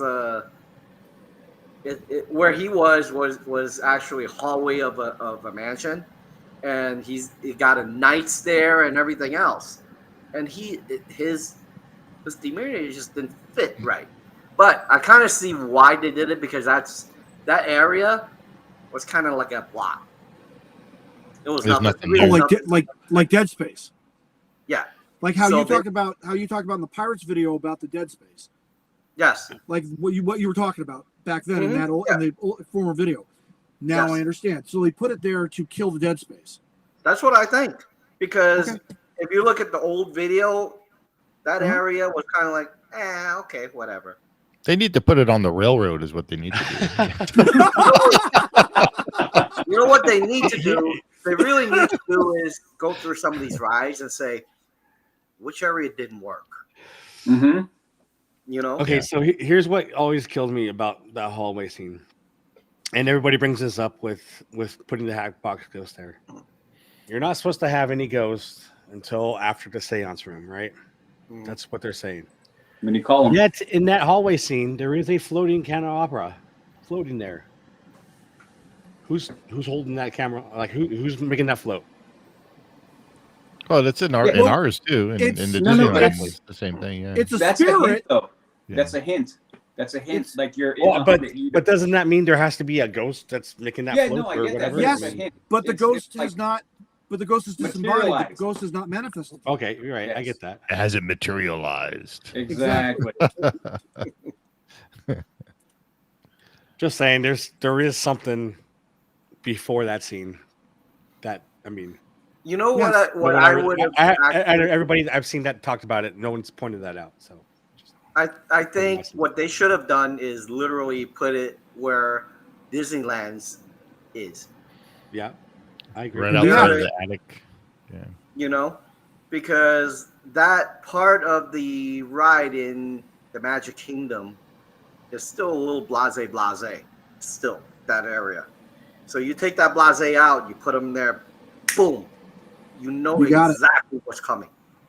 You know, and then that little corner that really didn't have anything but a little chair before, And an Put something iconic else. little chair, by the way. you know. Yeah, you could pay me $20 and I'll sit there in a smoking jacket, smoking cigarettes. How about that? You know. But if there's one thing that I said to a friend of mine as we were riding through it, I said, you know what they can make this into a fantastic time. There are some places that could hold people and sell special ticket to have real live actors in there during Halloween only. Mm-hmm. You Yeah, will they freak a do. lot of people out. Disneyland used to do that with the Haunted Mansion back between 85 and 87, where they had They had somebody live in the human armor. actors in armor, and then they had the Phantom of the Opera, and I think they had a mummy, and they would reach out and rub on people through the doom buggy and flip people out. Oh When I man. was a teenager, I about pissed my pants with the Phantom of the Opera. No lie there. I don't remember that. All right. Yeah. Show of Ron hands. Kinney Jr. Show of hands, if they did it, would you go? Pay extra. Definitely. Pay Yeah. Yeah. Well, I don't know about paying extra. I would pay but extra. Yeah, extra. that's part of my like, I'm not ticket. paying, man. I'm already paying Yeah. too much Me out of my either. nose. Me either. I mean, you If- could do it in an after hours party kind of situation. Yeah, like that. Okay, that's fine. Like But as a if they hotel do it guest. during, Yeah. I might be the one punching the other guy out. But yeah, it's but you're right that our version in the Magic Kingdom, where it sits right now, just feels a little weird to me. Thank you. If you That's follow what I the thought. story, you're like, wait, Yes. the ghost. He hasn't manifested until after the Madame Leota. Literally, you're supposed to see the ghost then, right? Real Right. ghosts. So it's kind of Mhm. like, well, what's he doing over here? Yeah. I don't Right. know. That's kind of how I Like- see it. Like I totally understand the dying guy in the coffin trying to get the lid open. Let me out. Let me out. I get that Well, he's because still he alive, so he isn't completely gone. I mean, he's decomposing, but he's not become inanimate. yeah. And it's not until Yeah. Leota, like Yui says, calls the spirits saying materialize, do they start to begin to materialize. And this is where we're like going towards the attic and our meeting of the Hatbox Ghost. I think this is And where then hatch away further into the attic. I think that this is where purists like us gets lost when you sit through that. You're like, wait. I'm thinking. I'm back- lost. Can I admit it? I'm lost. I don't know what the heck are you talking about. My porch. Well, I don't even know what's going on here. Well, I just stumbled in this here podcast. Well, I don't even know. Oh my god, I love It's your voice. congestion. Well, I'm all So- plumb confused. Well, I don't know. God. So, Jeff, we're currently talking about the Haunted Mansion Yeah. at Walt Disney World, and we're talking about the placement of the famous Hatbox Ghost, which Well, his placement at Magic Kingdom is different than his placement at DLR Anaheim. that's just He- confusing. Right, I understand. Yeah. So at Magic Kingdom, he's right after the hallway. Have you been on the ride, Jeff? Well, I've been on both. Okay, Yeah, I've been great. on both. So I've been on right, both. so he's literally the Hatbox Ghost is literally right at the other end of the hallway, like, and he comes out at you, and you get to see his head, and then his Yeah. head appears in the Hatbox. No wonder I'm so confused about This is in What this we is were in talking Anaheim. about. everything. In Magic Kingdom in Florida, he doesn't appear until you go into the attic, which is farther down in the story that we're all know and we all love. And that's what we were talking about, Mr. Confusion. I hope Well, we've that clarified seems it like for it's you. well, it's not in continuity. Yes. Well, that's just Exactly. plumb down confusing. Yep. Exactly. Oh, goodness. And can he explain it to us? And you're doing Because so Kenny's well. actually seen it No, you guys with are his own doing good. eyes. No, I confused Goofy, so Yeah. Well, that ain't hard to do. I get confused sometimes. But yeah, I think overall, just to stay on topic of things that kind of makes that magic, right? I think that particular part where they literally draw out every single piece, including what you see that doesn't move or don't do anything. In my own opinion, I don't know how true this is. They probably lost a little bit of that compared to, when we were young, when all these things were just gridded out, and it brings your eyeballs to everywhere they want to do. But right now, it's like when I go to these new attractions, I'm like, okay, I look at this, I look at that. What am I supposed to look at? And literally, it's really funny. It's like some of the rides, you see people's heads going this way, that way, this way, that way. But if you go to, say, I'll give you an example, like Indiana Jones, you could see everybody in the cart. Heads are all looking this way, looking the same way. But the new attractions, people are just getting confused. Like, that's Right. the magic to me that's lost. Like, And speaking of Lost, I have to go. As do I. As do I. I gotta go record my show. right. Oh yeah, I have another podcast, Yeah. Hey, and Harry, I'm Seeing sick. you, Yui. I'm like, oh, I don't feel good. Okay, Hey, Harry. Yeah. if I'm you gonna go, ever, like, want me on, I'm gonna let me go know. mute myself on another one. I'll see y'all later. What's Hey, that? Harry, let me know if you ever need help in one of yours, to to talk about costs and stuff. Yeah, no. Mark and I have already discussed that, and we'll be reaching out. All right, awesome. All right, guys. All right, Thank you very guys. much. All right, guys. for having me See you on. guys. All right. See you guys. Bye. Bye. That it's just awesome, man. Now I see why it says Goofy Dupe. I'm like, Well, oh, I see. Well, I'm just the goofy dupe. Was nice to have you. yeah. That's just so.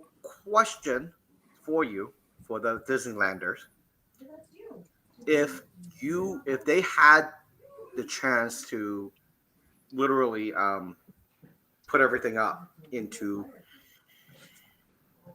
these scrims or decorations to hide all the how the sausage is made, would you rather have that as zero where you don't see anything in behind, or would you rather have a little bit doesn't hurt? A little bit doesn't There hurt. actually, believe it or not, I've actually heard some people talk about this already in other channels, and they're talking about this, and there's two sides of the story. No, yeah, and I've seen There photos is. too. Negative. Like, So, Jeff, what would you like to do? Let me ask you that. Kenny. What? Wait, say something again. I said You're that's cutting a out. great question. Oh, you're well, lagging. Sorry. A great question, Kenny. It on purpose now. I think you need to restart. Your internet's cutting out. I think Oh, later. He's cutting out. All right, have a good podcast. I gotta go. I gotta go. Okay. All right, Jeff. So, And, what would you do if So- you were given that choice? So here's my thoughts. I don't know about projection, or even if we just painted walls look like sky or whatnot with trees around them or something. I wouldn't mind seeing the hotel. Again, that has that factor and makes you want to stay at the hotel. So it's a wow I factor. wouldn't want to see anything else. So it's a wow factor you're looking for, Yeah. right? Well, I mean, like I said, and somebody, I think it was Hey Bricky, was saying, if they popped in World of Frozen in the Disneyland part of that Disney Forward, and you're looking at a mountain, and you just see somebody on top of the garage looking at you, like that would kill it. So, and I agree, you got to have some kind of separation, even if you put up something on the garage side, like a fence or something, or trees that block it out. It would almost be like, Jason, if they domed it. If they domed Arendelle at the Disneyland portion of Forward, you could get everything you want. It would just literally be a dome. Granted, it would be cost prohibitive, but it's physically possible. We actually talked about, Steve and I, well, this was Steve's idea, is if Space Mountain, the inside is all projection maps, but what if it was like the Vegas Eye? The whole thing is not projection, but it's just screen. Right. If you pop that with a land around it, around the land, you could do what you're saying. Right. And if they could do that in Vegas, and that thing's pretty big. I mean, it's not land size big, but you could do that. I don't know. So, Louis, what would you do then? Would you want them to do everything, like entirety, or would you be on the side of saying, if you did that, everything will just, you lose some of that magic behind the scenes? Would you be half and half, or would you be 100% done? Because I have small children that are my grandchildren, I have to say we have to go 100% here. Okay. Like, it would have to be fully immersive, that we maintain the illusion at all costs. Okay. But I understand, for reasons of cost effectiveness, because none of us here want to pay $300 a day, because none of us can afford it. I can't afford it. Yeah, I mean, can't Kenny, either. after seeing everywhere you've been and everything you've done, you might be able to afford it.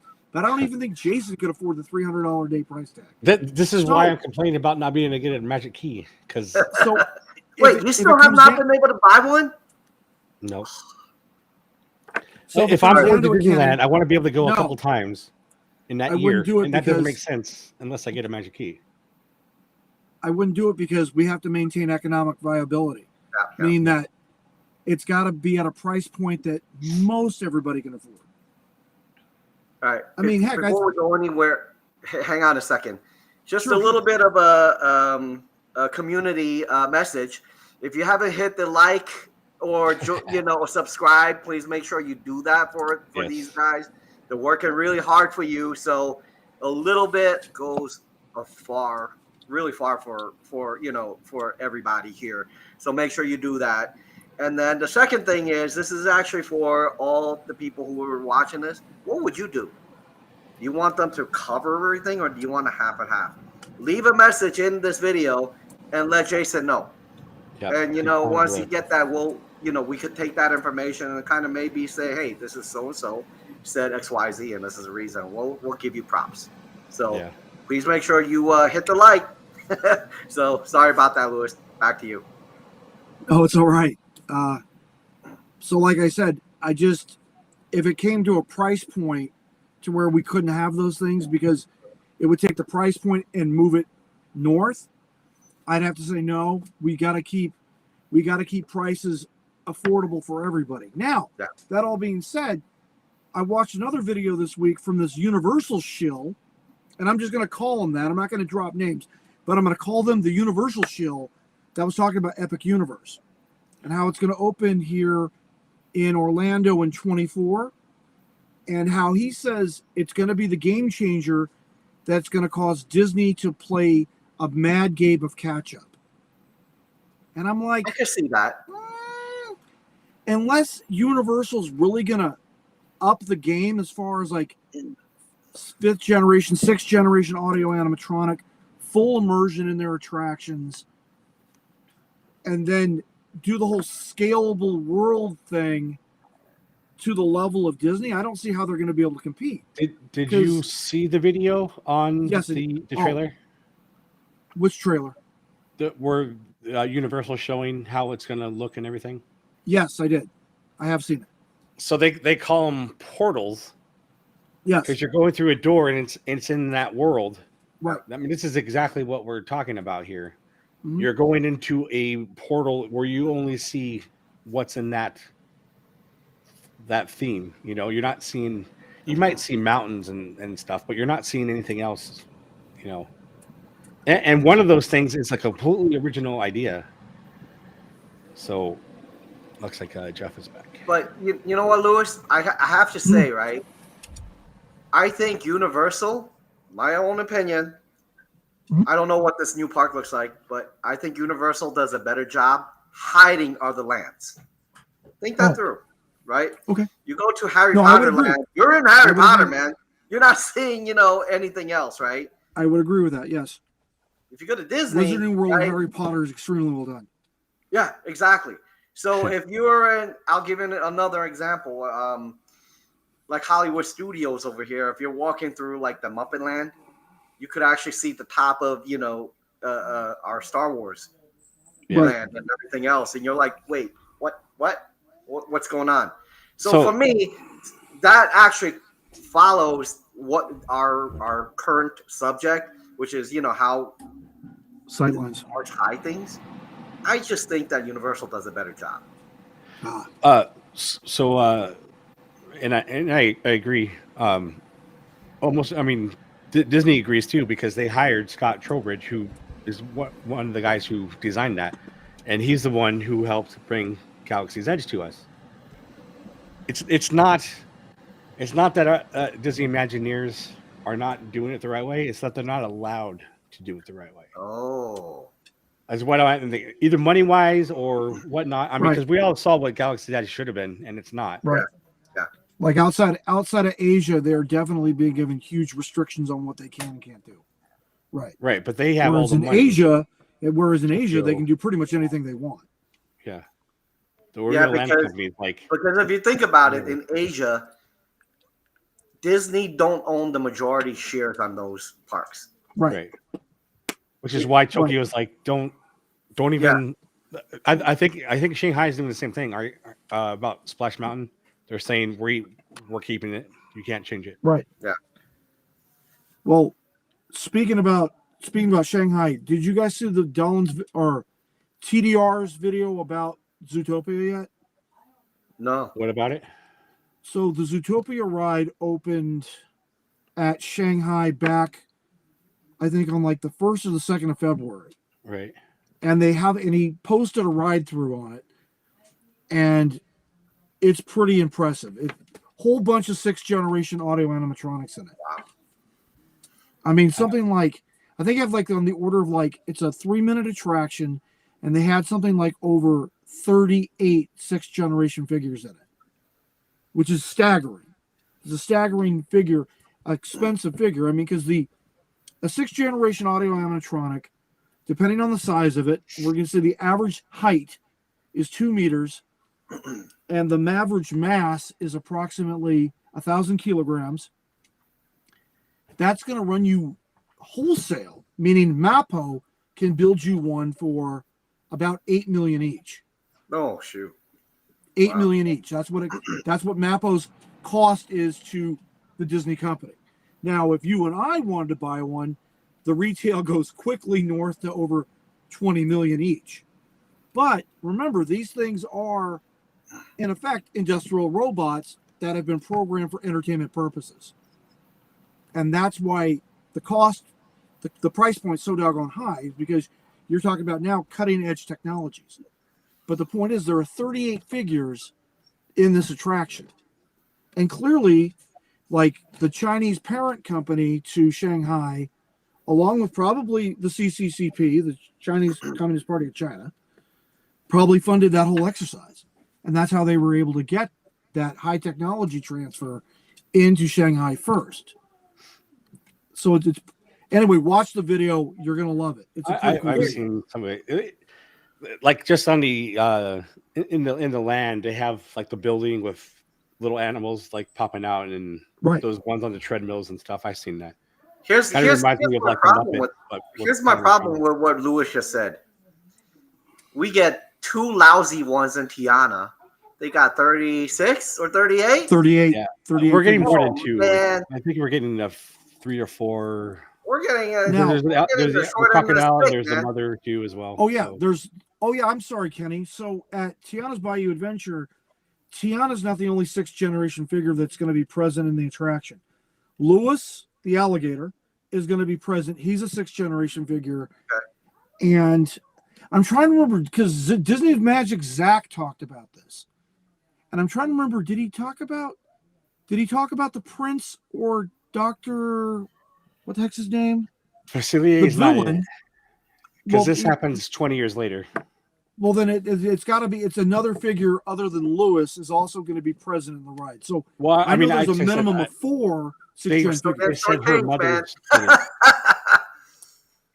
Come on, But 4 no, versus 38. no, but- Yeah, man, we're still getting short change. Kenny's right. Kenny's right. 4 versus Yeah. 38 is not cool at all. Yeah, I no, agree. and that's what I was saying. Like we could have kept some of the leftover America Sings. America Sings, whatever, Right. and just made them little critters. Even if they're just in the background, they could have been still doing whatever, Like, Right, there could have been right. something. Well, I think we're Yeah. going to see them. I know. I think they're going to be. I don't think it's going to be all of them, but I think they're going to Yeah, be some of the America Sings. There's going to be figures some. there. Like they show Yeah. the ones on the dock next to her on the boat or whatever, and Right. I'm sure there's probably going to be more than that. But they could have kept some and just put them in the background, and it wasn't Right. going to cost extra money just to reskin those things.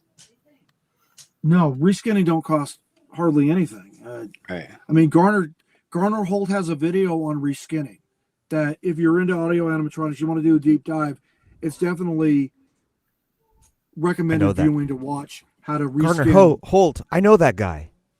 I do. We interviewed. Well, no, they're we interviewed two him. Yeah, he's guys, great. but He's really cool. They're two No, guys, Garner is but they'll be awesome. all Yeah, right. we interviewed him, and he's, Right. I met him He's at awesome. the I love him. Bunkers. I love that guy. Or no, the Haunted Mansion's 50th thing that we did. Oh, cool. Yeah. My not to derail us, bring us right back on track, but my Holt, you don't hear Holt is, I mean, it's sort of common, but it's not that common, but that's my mother's maiden name, so it's like Holt, You're family. And then we went on a whole discussion You're about just that. related to everybody.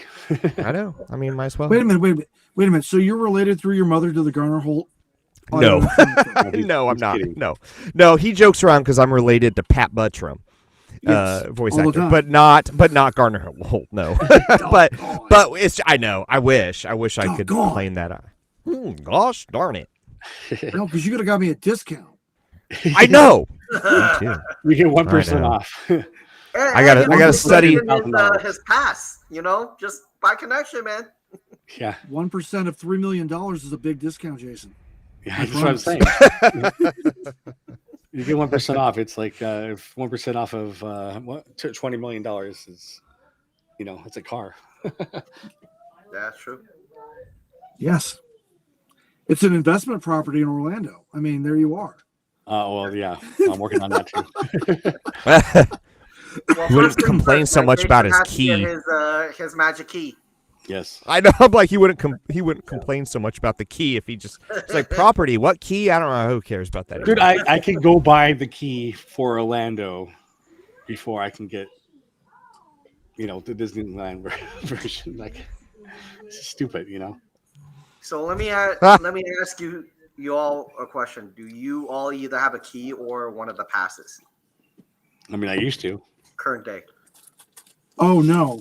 A little personal side. I'm retired military, so when my family and I go down to Walt Disney World, we buy the military salute tickets through the military, and that's how we go. And we go for like 6-7 days at a time. So you guys go to Field of Green? Is that what they call it?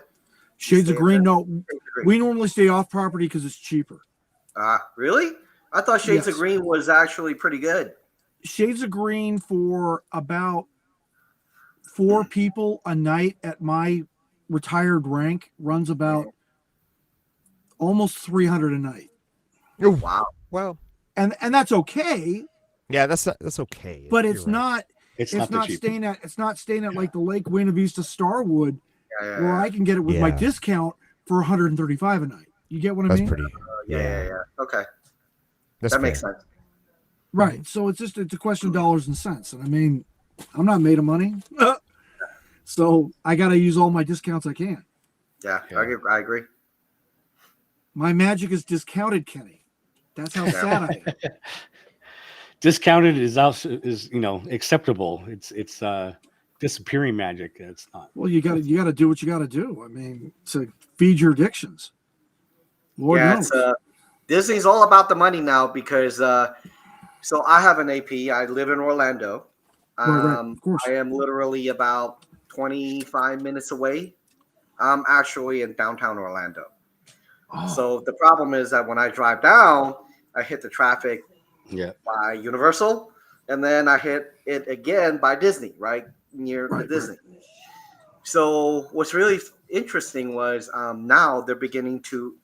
So as an AP, we get free parking. They're checking IDs for every one of them now. And I asked them why. They said because people are giving it to their friends to get free parking. oh. When they come on vacation, Right, like right, Louis right, comes right, down, right, I'll give you mine, and they're like, whatever, man, right, just right, go. right. Apparently, they found out that a whole bunch of APs out here were giving it to all their friends for free parking. So that's why they're checking. Wow. Wow. I bet Judas Iscariot's shaking in his boots now. They find that Judas Iscariot. Traitor. He's done. There's probably more than one, right? You But yeah, it's literally that's what they're doing now. I mean, when they ask me for ID, I'm like, Yeah. really? They're like, yeah. I'm like, what happened? They're like, yeah, I was told that a lot of people were just giving it to their buddies. Yeah, a lot of people. Guarantee Wow. And I think the parking was $25 before. Now it's 30. Right. So if you think about this, right? If you have a friend who came down from, say, New York or whatever, and they're here for 7 days, it. Yeah. that's a lot of money that they're not going to the pocket. I will say this: staying at the Starwood Lake Buena Vista, it's Okay. cheaper to get an Uber to TTC than it is to park. Oh wow, really? To get the 6 kilometer drive from Starwood Buena Vista to TTC costs only $20. Whereas now, like you said, parking's $30 daily. So, I mean, now granted, you'd have to get back. So, yeah, it'd be like $40. But the point is like, what I like about using an Uber to get in is I don't have to park. I don't have to do nothing. I just have to get out of the doggone cab and like walk my ass to the monorail or walk my ass to the ferry boat. And I'm like in the Magic Kingdom in like 10 minutes. So it's you could also just take it to another hotel nearby and take one of the free. Right. And you could, or you could take like courtesy shuttle. Exactly. Yeah. As far as like, if people want to get over on parking.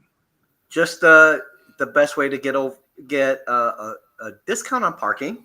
A few of my friends actually do that.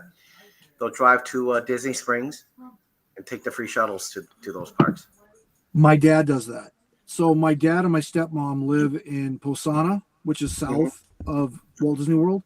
And when they go, they park at Springs and take the bus over to TTC. Yep. And they do does that Springs all the time. charge per hour or what? How No, No, Springs is complimentary. Oh, okay. Even if you're not like without a voucher or anything, it doesn't matter. No vouchers. Because downtown They Disney, want- you pay. If you're not, Right. even if you have a voucher, I think you're still paying for like a first hour or something. They want you there to spend your money. That's the philosophy behind the free parking. They Yeah. want you there to spend lots of money. But again, my mom and my stepdad being residents, they just use it for free parking and go over to the park. Yeah.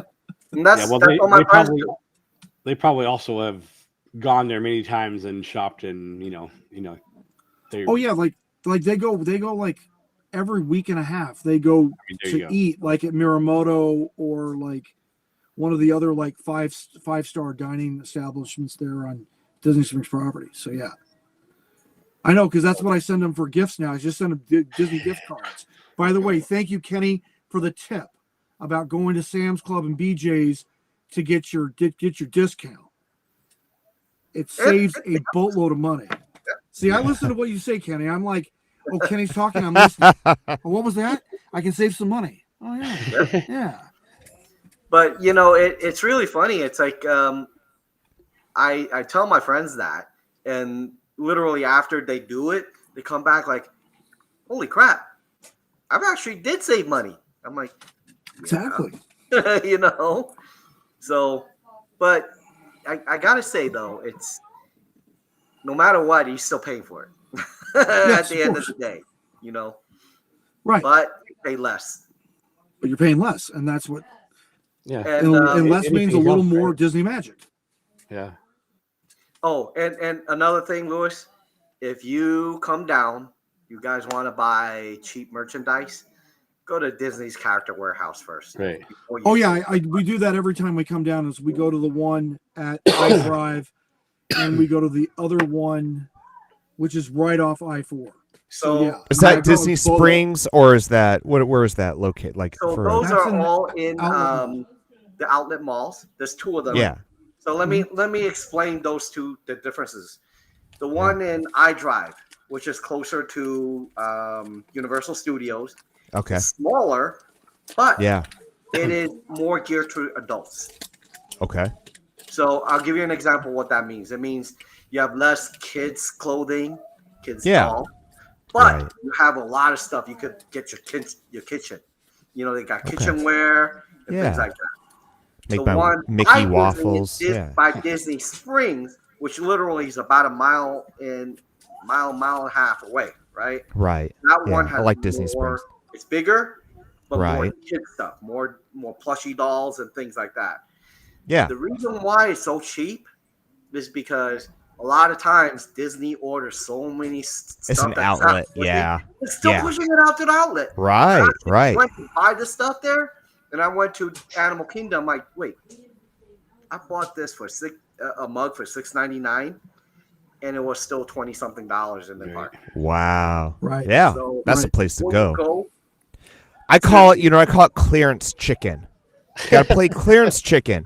You go to the parks and you're like, oh, I want that. I want it bad.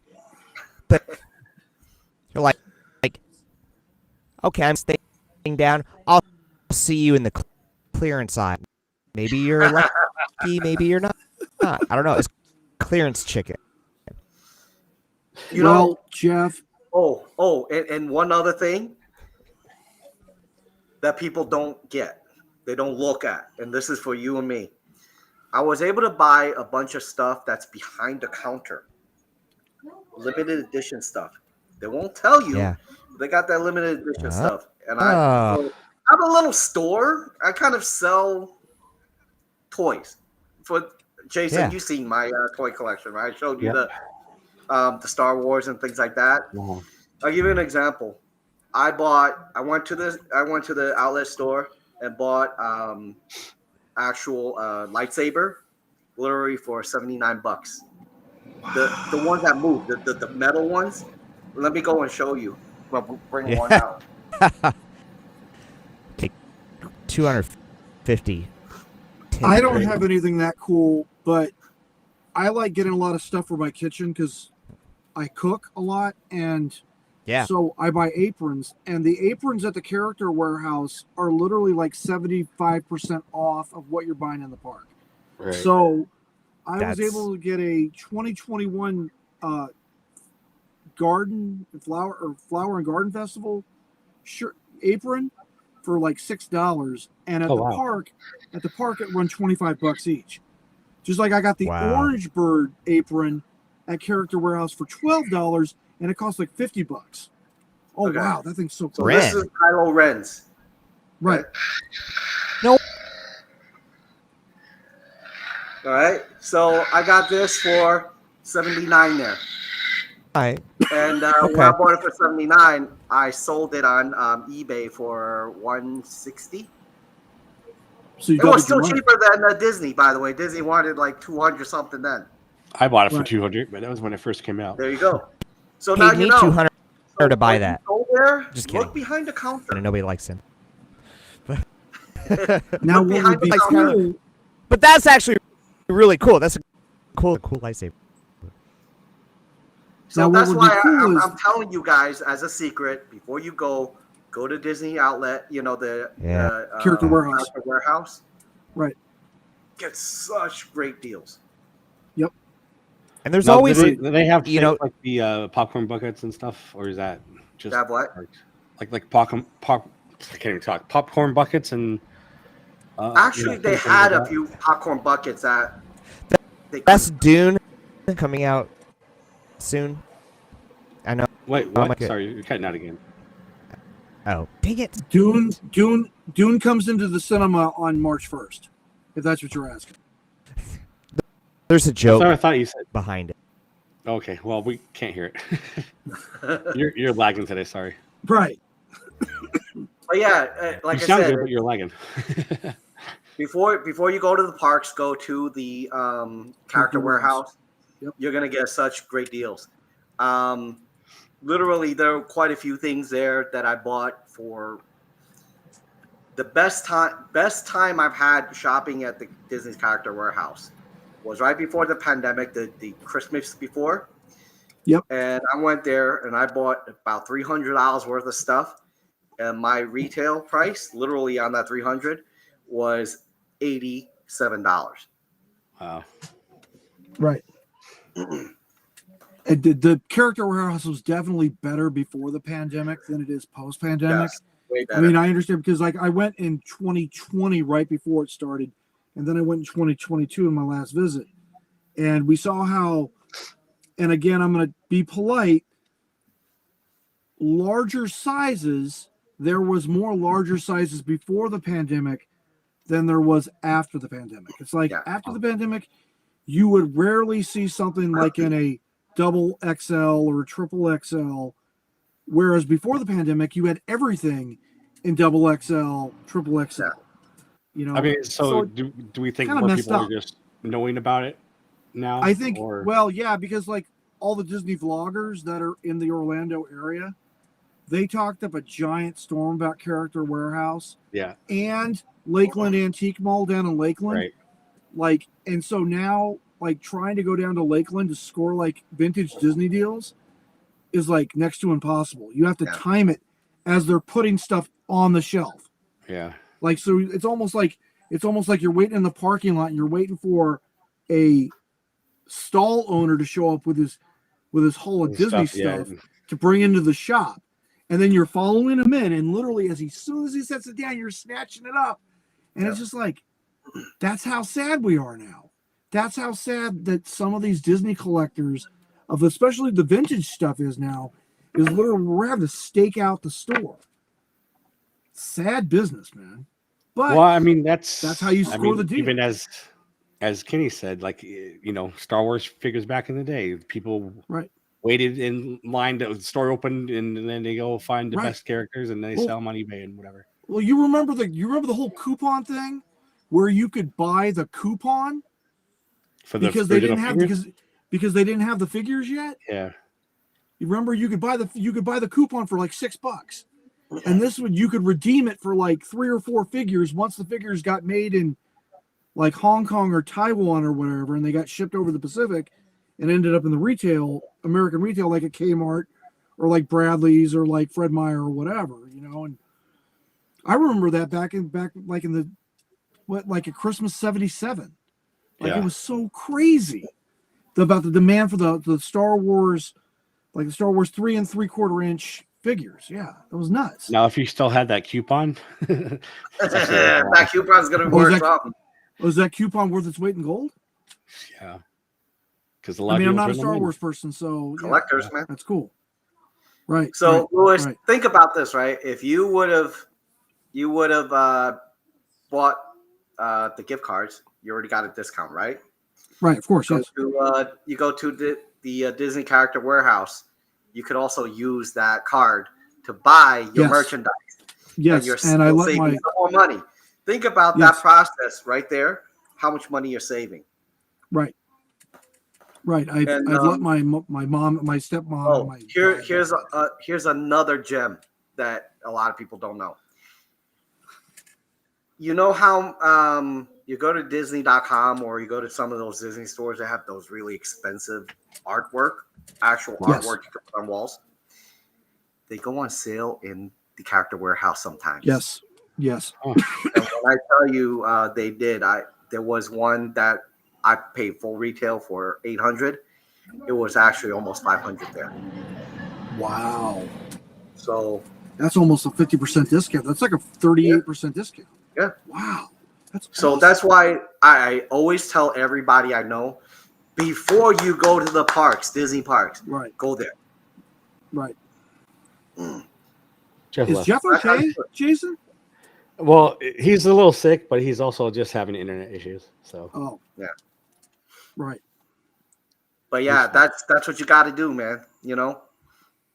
And one other tip. You guys do pin trading? I collect some. I don't really trade. I don't do many of them, but there's, you know, if I see ones that I like, I'll buy. But if you know anybody who does pin trading, Epcot right now and Hollywood Studio has the best. Right. That I know, because I have friends that are down there that are like mad about the pin trading, and we've talked about counterfeit versus genuine, versus fan made versus contractor made versus, it's like it's this really weird subculture about pin trading. Yeah, some of those counterfeit cease ones and desist letters and Disney lawyers, and just it's crazy. But some of those counterfeit ones are fantastic looking, you know. Oh, I think the fan made ones are better than the counterfeits. Yeah. I mean, the fan, like you guys know who the Orange Bird is? Yeah. Right. So like I'm a big Orange Bird guy, and the fan made Orange Bird pins are better than what Disney's been shelling out for like years. Wow. You know, it's weird because like Disney does hit or miss with Orange Bird, and it's really weird because like Orange Bird is a Florida. That he was created in Florida for the Citrus Growers Association. Is that public domain? So that they would now? Or no, it's 1969 is when the bird was created, so he's very much under copyright. But the park that's doing the most with Orange Bird is Tokyo. They got like more Orange Bird merchandise than you would shake a stick at. Huh. And it's cute and it's fun and it's fresh and it's new and it's all stuff. Only problem is it's all for Japanese sized people with respect. You know what I mean? Like, you're not going to get Yeah, a 2X, whatever. XL, a double XL, a triple XL orange bird, anything from Well, it's going to say like 2XL, but it's going to be like a from large. Tokyo Disneyland. You know what I mean? You're just not going to get it. They don't make it. And I mean, that's cool. I can respect that. Yeah. I don't know where Tokyo sources their merch from. I don't know if it's manufactured in Japan or if it's manufactured like on Taiwan or in China or the Philippines or Taiwan or Thailand or whatever. I don't know yet because I've only gotten some Tokyo Disney merch when I went there way back in 2008, and all my stuff was made in Japan itself. So, but I know that they're contracting throughout the Pacific Rim for their manufacturing. Yeah. That makes sense. Well, just like everybody, they're going to find the cheapest source and.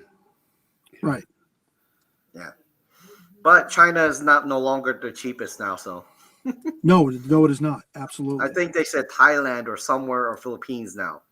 Thailand and the Philippines are definitely in Asia, the cheapest labor market there. Yes. And they're moving a lot of that back to Mexico too, so. Yes.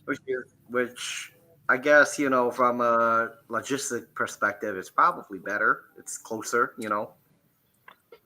So that, and also considering the free trade agreement, the NAFTA, it's a lot easier to get your merch across the border now, especially with the new superhighway being built, Interstate 35, which will take your goods from Nueva Leon all the way to Chicago in less than a day. Wow. Huh. Yeah, that's a super And highway. they have the rail line just adjacent to it, and they're trying to upgrade it to high speed rail, so you can get the goods from Nueva Leon to Chicago in less than 6 hours. Holy crap! Literally a high speed train trip, 6 hours, Nueva Leon, Chicago. Wow, that's amazing. That's their goal. I don't believe they're going to reach their goal. I mean, if you know anything about rail in the United States, it's a non-starter. No way. Not unless you go with maglev and fusion power. It's the only way you do it, and that's all science fiction. Yeah. It's funny because I'm in Surprise, Arizona, and there are a lot of warehouses and corporations headquarters opening up here because they're trying to make it like the new LA port or whatever. Right. So instead of coming into LA, you're coming in here usually by train or whatever, and then you're shipping out here from on trucks and stuff. Right. Because then you don't have to deal with the California traffic and you're just going wherever. Right. Yeah. So, right. Yeah. That, and also DOT and FRA or Federal Railroad Administration is literally paying Arizona billions to get rail access into downtown Phoenix. Like, that is a huge, big time infrastructure project right now, because right now you have the rail going from like the West Coast through Tucson out to like El Paso, but it doesn't hit Phoenix. And so you have to take a bus from Phoenix to, was it like Verda something like that. But it's like 20 miles south of downtown. Yeah. And so DOT is actually like building a rail line to downtown now. We do have rails that come into Surprise. It actually ends right where these warehouses are starting. Right. But I don't think it goes all the way to Phoenix. It cuts off somewhere. So maybe they're trying to connect those. Right. But I mean, I think it's great, and I mean, the whole world logistics network, how it's set up it's fascinating, simply fascinating. Just like right now, have you seen that boondoggle happening in Nicaragua with the Chinese canal being dug through Nicaragua to avoid the Panama Canal? Yeah, it's like, wow. I knew Americans were dumb. I didn't realize how dumb the Chinese were, because that's just ludicrous. It's ludicrous. Yeah. If I had been the Chinese, we would have just bought the canal from Panama and called it a day. You know what I mean? But instead, they want to build their own canal through Panama. It's like, wow. Well, it goes back to, think about this, right? The BRICS, Yes, BRICS. that BRICS, all the countries want to decouple from the United States dollar, U.S. dollar. Of course, You decoupling from the U.S. dollar, you want to decouple from the Western countries. Right. And in order to do that, they know Panama is controlled by mostly us, if you think that through, right? And this is one of the reasons why, like, the Suez Canal in Egypt. in Africa, Mhm. they're having issues, and the United States want to create their own. Think that through. It's all about politics. It's very interesting. Oh, indeed. Just like the Straits of Maluka right now being the most, and ultimately being the it most impacts concentrated. all our merchandise, man. Our Disney merchandise, bro. Right. It affects pricing. I would fully agree with that. It affects pricing on all of it. Because you figure in. I liked it way before the pandemic. Everything was cheaper and easier to get. Yeah. Easier to get, like on demand. Like you could go down to Character Warehouse and pretty much get 3-month-old merch that was in the parks that had only been in the parks 3 months prior and pay the quarter of a price for it. Yeah. Pretty cool. Not Now to mention you could get a key. Now you go to the Character Warehouse and you're getting stuff that's like 6, 9, 12 months old. Yeah. And you're paying, and you're only getting maybe a 30% discount on it. Yeah. It Some sucks. 30, 50. Yeah, I agree. You rarely will see like a 60% discount or 80% discount anymore. Right. Unless the stuff's been there for like 5, 6 years. Unless it's such an ugly looking thing nobody wants, Right. And they're like, they can't even give it away. Yeah. Right. It's like Someone those got fired over that. It's like those rust-colored Fords you see sitting in the dealership day after day, month after month, week after week. Nobody wants to buy a rust-colored Ford. Forget it. I agree. Or it's I kind of just, like the Pinto at the times, Right. Oh my God! But yeah, I have to say though, to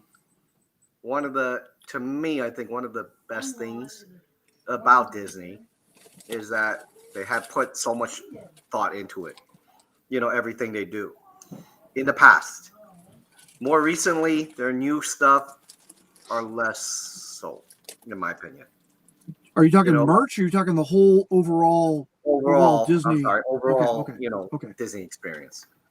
Right. I mean, yeah, and I think the it all reason why, comes down Jason, to- we're talking about this, covering some stuff up, Right. I mean, it's not got to come down to, like we're saying, money. So they have smaller budgets and design less stuff or get less creative. Reuse certain things and whatnot. Think this through, right? When you listen to how Disney, they're building this stuff and it's XYZ, how much they spent, and you compare it with what Universal spent. Why is Universal 50% less? Think that through. Because it's not Disney. Because Disney's going to get a markup because it's Disney. But I'm talking about building the experience, right? We're talking about building the theme park. Yeah. But the problem is, if you think about it, you go to the more recent pieces of Universal, right? Sure. Very well themed. Every one I've been to. Right. Islands of Adventure. Yes. What's the difference between what they do and what Disney do?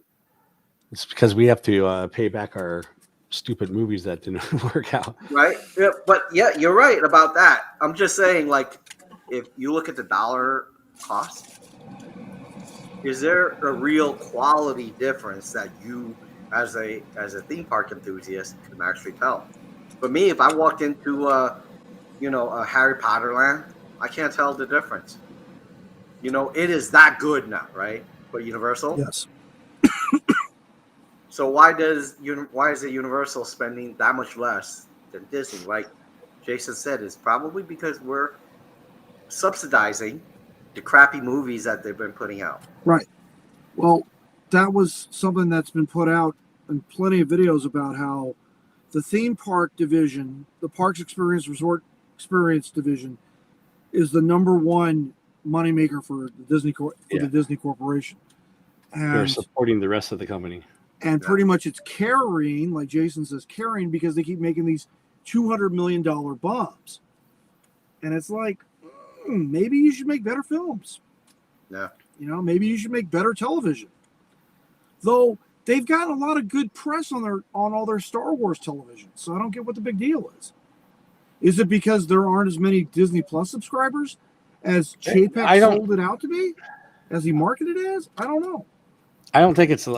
I think a lot of it is just bad media. You know, people complain because they can complain, and they probably have no reason to complain, but they do it anyway.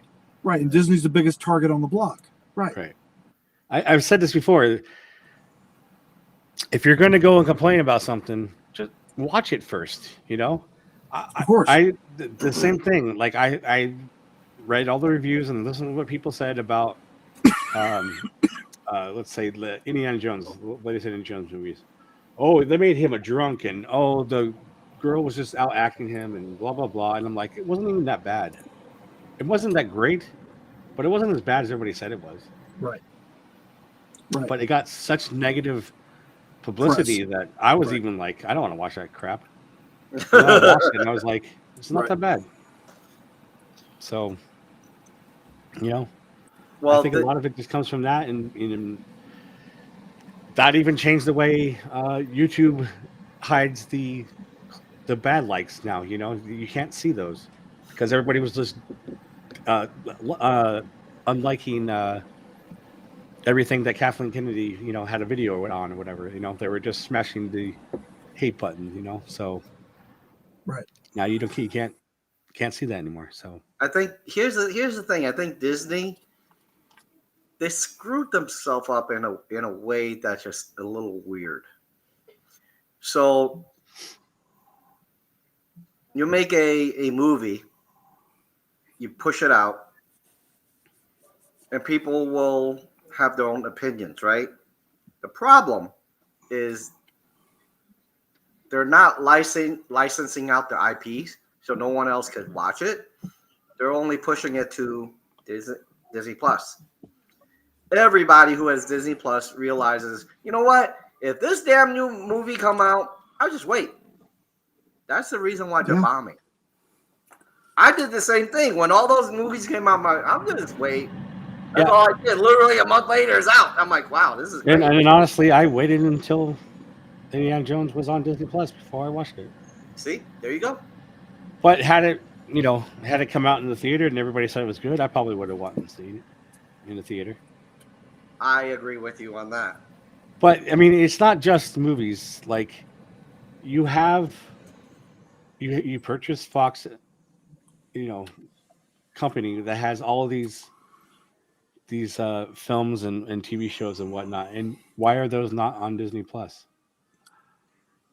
It's funny you mention that. So I read a blurb last week in Variety talking about how Disney Plus, the people at Disney Plus, are going to put the Planet of the Apes franchise on Disney Plus. All of it. They are or they're not? They are. They're going to do it.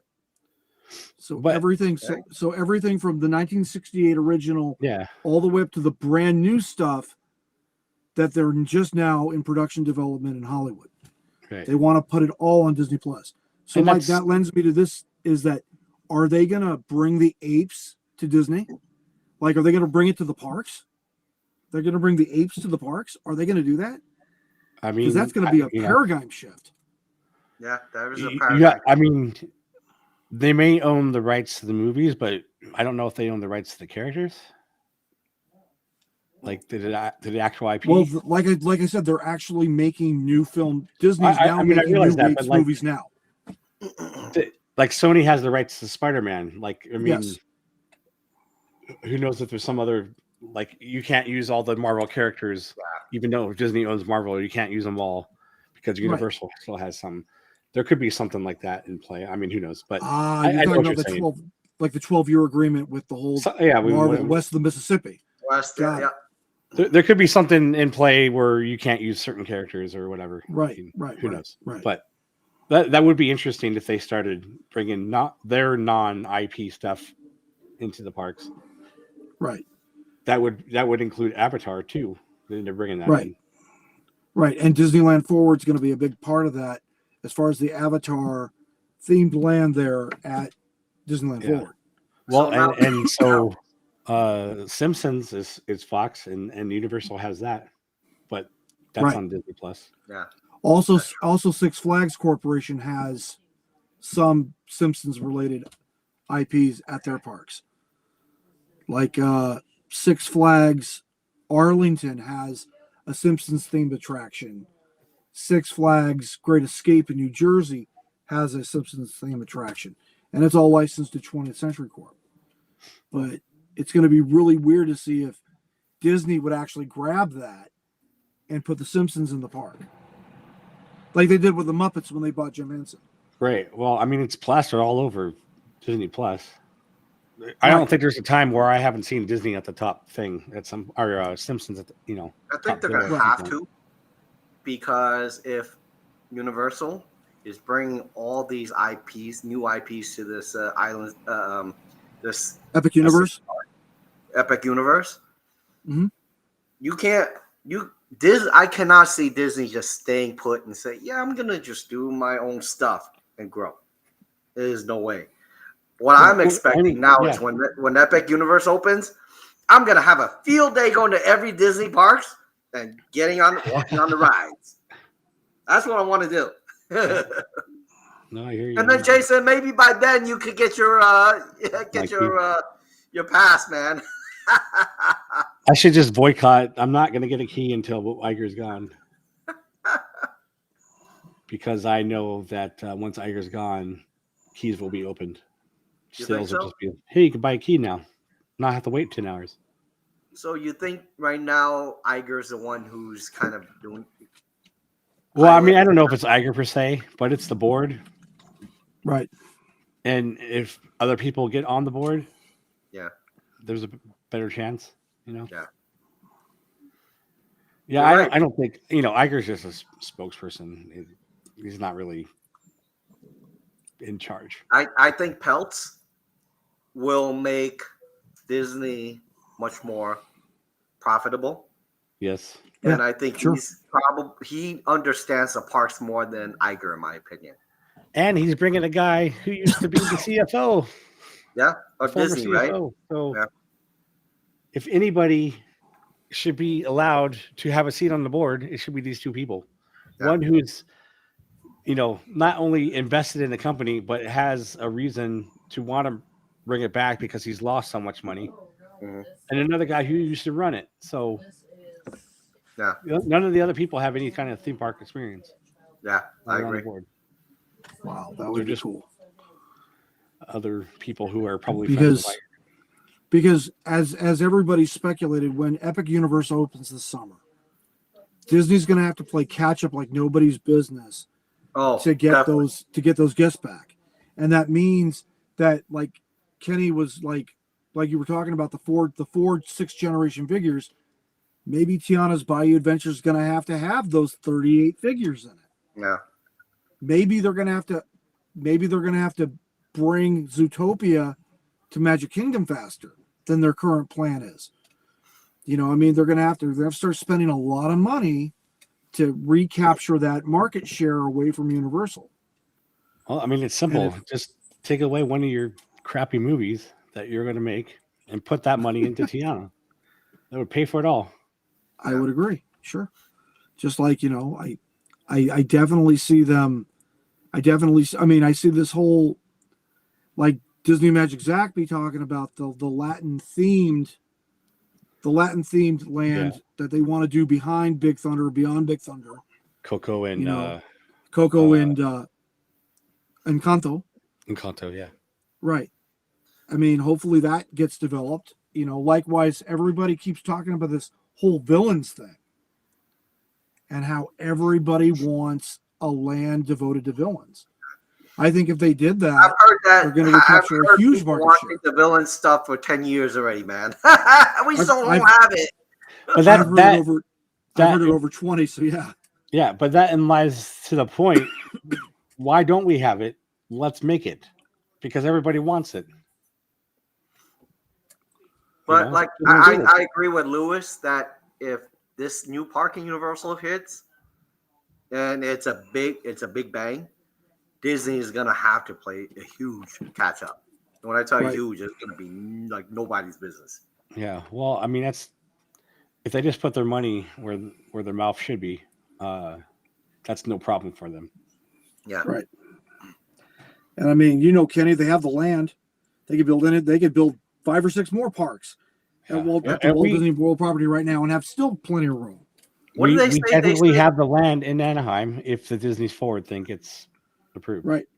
Did you hear about this? They said that at Disney here in Orlando, they're only using 10% or 15% of the land they own. Yeah. I think it was 10.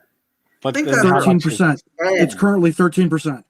Okay, how much is 13 now. actually undevelopable because it's just sheer swamp, Yeah, but That can be Magic Kingdom developed. was swamps. They went in and Yes. they start sucking out all the water, man. Yep. They could do it. All right.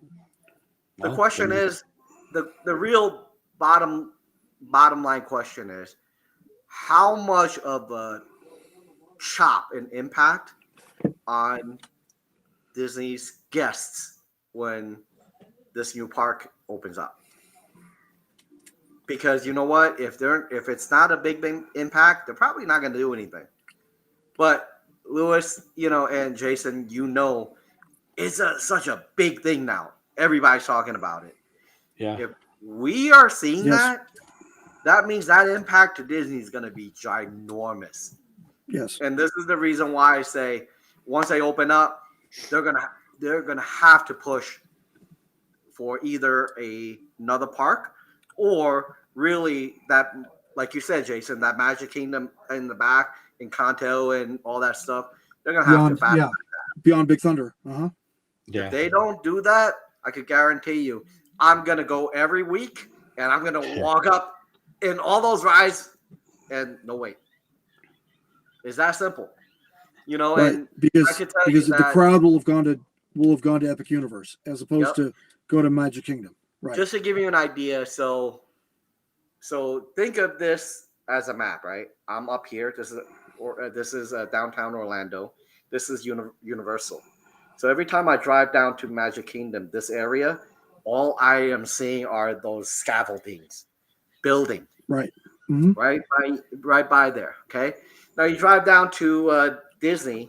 Disney's building their own hotel. Yeah. Okay. But a lot of the building down there isn't for Disney anymore. It's actually for Universal, if you think about it, for proximity, and SeaWorld as well. There's a lot of building. it's very SeaWorld's building quiet. new stuff. SeaWorld, the reason why is because back last year they cut off a lot of people with the AP, right? For Disney, you can't buy that if they'll only if you're grandfathered. So those people who couldn't buy that are buying it at SeaWorld, and they realize, holy crap! If I buy the platinum for $400, I get this park, the water park, and the Tampa park, and all the Busch Gardens. Okay. Think that through. That's the same thing. Knott's is all Cedar Point. You can buy a season pass and get to any of those parks, and it's like $200 or $300. Think about it. So- for those people who can't afford the Disney pass, $1,000, whatever, especially you guys, your keys. Well, how much is that the top one? Wait, 16, 17 1800? something. Oh my God. Who in the hell would freaking And you're afford it? blacked out because of reservations. Right. But if you think about this, right, what Disney did when they said, I'm not selling this, they pushed everybody to Universal and SeaWorld. And this is the reason why SeaWorld is getting a lot more popular. Yeah. When I first moved down here, you could get really good parking towards the front. And now when you go to SeaWorld, it's always packed, including weekdays. Wow. Yeah. Well, I mean, that's why I'm saying the number one thing, if Disney wanted to make money, is to get rid of reservations and actually sell passes again. Yes. Agreed. Mhm. And that's why none of this makes any sense to anybody I know. Everybody talks about this. Is why is this still a thing? It makes no sense at all. And I don't know what kind of business you're running, but that if you they're don't want people to come pissing to your off a park, lot of people, especially Yes. the people who are loyal, right? Who is AP. Like for me, the first year down here, I was eating at the parks, I was buying all that stuff, and then all of a sudden they're like, "Oh yeah, they're changing a whole bunch of stuff," and which I didn't like. And for me, I support a company with my wallet. Right. I've done that years ago. yeah, And if I don't agree with a lot of stuff they're doing, I'm not giving them my money. So now I'm eating my lunch out here, go to the parks. When I'm done, I'm coming home to have dinner. yeah. I mean, clearly, I had money before. I used to go to the parks and not care about what I was spending, There you go. and I just be like, people are like, oh, but let's go to Brew Bayou, and they're like, oh, I can't afford it. I'm like, all right, I'm paying. I don't care. Let's just go. Yeah. Like that was fun. And I would not do that these days because they don't care, Yeah. and everything just costs so much money now. So And I think it's for old OGs like us. It's not really, to me. I think it's not really about the money because it's a few bucks here and there, but it is about the fact that we feel like we're not being listened to, one, treated well, yeah, and what they're doing in corporate really isn't what we stand for as true fans, you know. And to me, when I have someone who's not listening to me, I'm not giving him my money, right. you know. So that's kind of how I see it, and for those people who are out there, let me know what you think, Yeah, we missed. Steve had wrote a comment. All right, guys. So here's my commitment to you. If I hang see on. if I see any of these really high end lightsabers for Yeah, sale, I will let Steve know. You yeah. guys have 2 days to tell me if you want it, and I'll go buy it for you. Well, I have already 5, so I'm all right. Nice. But if you get yeah, one I'm for sure. 70, $80, why not? I mean, there's other ones I don't have. Obviously there's tons of them out there, but I still love that Iron Man behind you, man. I know. Well, I told you. Awesome. I'm serious. We get to 100,000 subscribers, that's yours. And you know why? Because Jason's like, then I'm buying the real thing. No, I mean, I don't mind. This whole game show thing that I was talking about. I don't mind doing giveaways. Like I will give away whatever. I like doing that stuff. I want to be in the position that I can give away stuff. Yeah, I agree. I want to share the wealth. I want to share the love.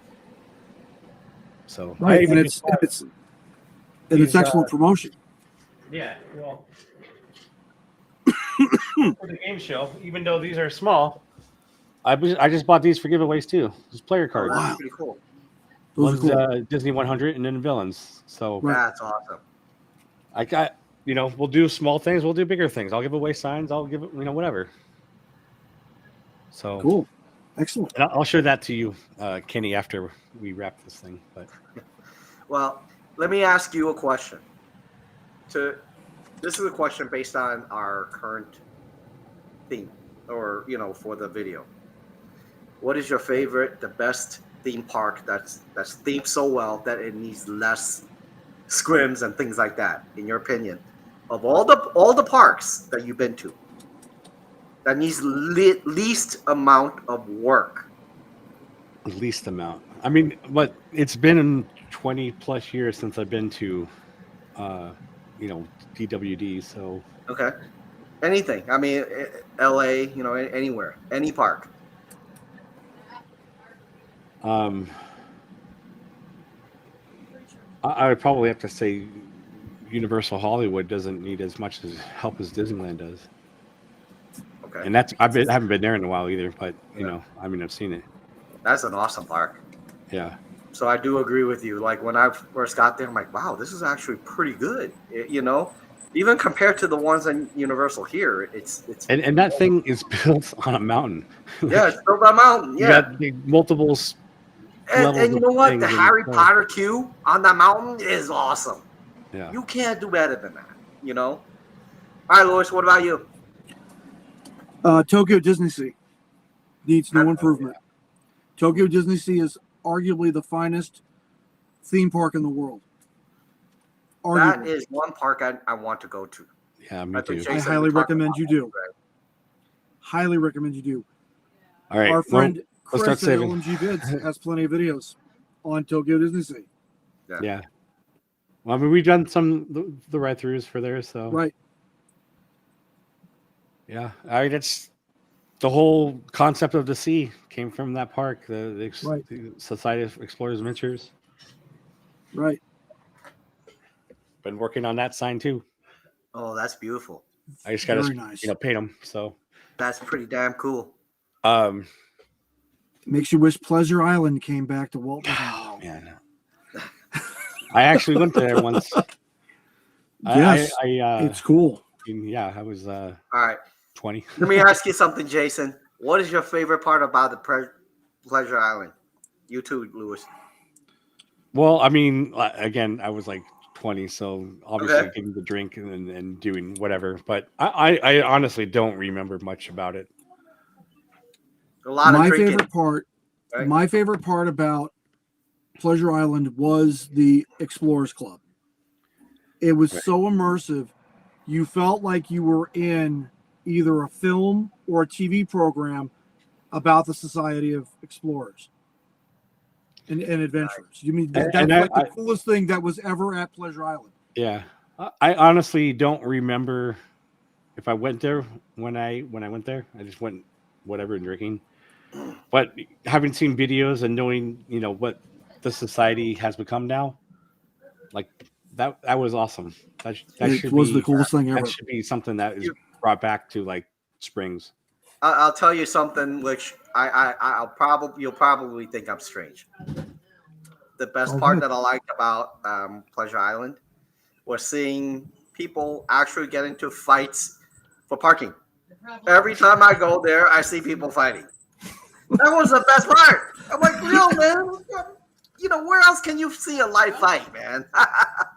And then you see cops come over here and break it up. Right. That was my favorite part. Well, that's the whole reason they shut Pleasure Island down was because of the violence, right? I mean, at least that's the cover story, was that the gang violence had gotten bad, and like Disney said, screw it, we're gonna turn it from adult theme to family. It is because people were fighting for a parking spot. Literally one time, you see two cars doing this into a spot. Wow. And nobody would move out, and they were just. And then all of a sudden, I'm like, we're walking. You see the guys come out, and I'm like, "Whoa, look at this!" And my girlfriend at the time, like, "Yo, let's get away. You don't want this." And I'm like, "Listen, ain't nothing gonna happen, And that's all I'm like, "Listen, this is the best part, So that's the best part that I did, for me at least. But I actually like the disco bar. They had the disco one. I forget the name, but that was fun. Yeah. I forgot the name of that too. But you know what I'm talking about, right? Yes. That's the one with the roller skating, right? Yeah. Yep. Exactly. Yes. I remember that. That was cool. Yeah. But like I said, my favorite part of it was to see people fighting in the parking lot. What I mean, it's the entertainment factor still. I'm about to say, like, pretty much, you go to a Walmart on Old Lake Wilson Road in Kissimmee any Friday night, and you'll see the same thing, Kenny. I promise. Every Friday night I've been at Old Lake Wilson Walmart, you had people brawling it out in the parking lot. Wow. Jeez. Yeah. The standard of people fighting in a Walmart compared to a more higher end place is probably a little bit sketchy. Sure. So yeah, Sure. I'll take your word for it. Oh my god! Oh, that's funny. But All yeah, right. Well, you got something else? What? I was going to say we should wrap this up unless we have something else. just one last thing, guys. If you haven't hit the like button, There you go. subscribe button, make sure you're subscribed to Jason. He's an awesome guy. All the streams Yeah. here, you get a lot of characters like us, you know. And I am a character. I could tell you that, you know. But you know, if you want, there's no place you could truly come to really see a plethora of different characters and different people who love Disney and the theme parks in general. So please make sure you hit the subscribe button. So Jason, back to you. I'm sorry. Thank you. Also, on that note, if you want to leave a comment down below, but this being a episode of our podcast, we actually have a link, which I will put in after this is done, down in the description, where you can leave us a voicemail, and we will play it on the next show. Absolutely. So we'd like to hear from you. And Lewis, any last comments? Thank you for providing me the opportunity to actually hang out and talk with Kenny. I am again, I'm just in awe, and I'm very humbled by the experience. Well, thank you. I've watched your videos for a long time, and I'm happy to have finally made your acquaintance. Well, likewise. It was pretty funny to watch your reaction. Oh yeah, it blew my mind. I'm like, no, wow, awesome. This is better than anything. Well, thank you. I have to say I love everybody that I met on the stream, including you. You guys are wonderful. And one thing that I have to say is everybody on the streams I met, all down to earth, and that's one of the most important things for me. Yeah, and I can say the same thing about you guys. That's why I keep having you guys on, because it's awesome conversation. You guys are awesome people, and it's always a good time. So, all right, Jason. Great. Louis, thank you very much, and I'll see you in the next one. Yes. Y'all have a wonderful afternoon. All right. Bye. We'll see you guys. See you later.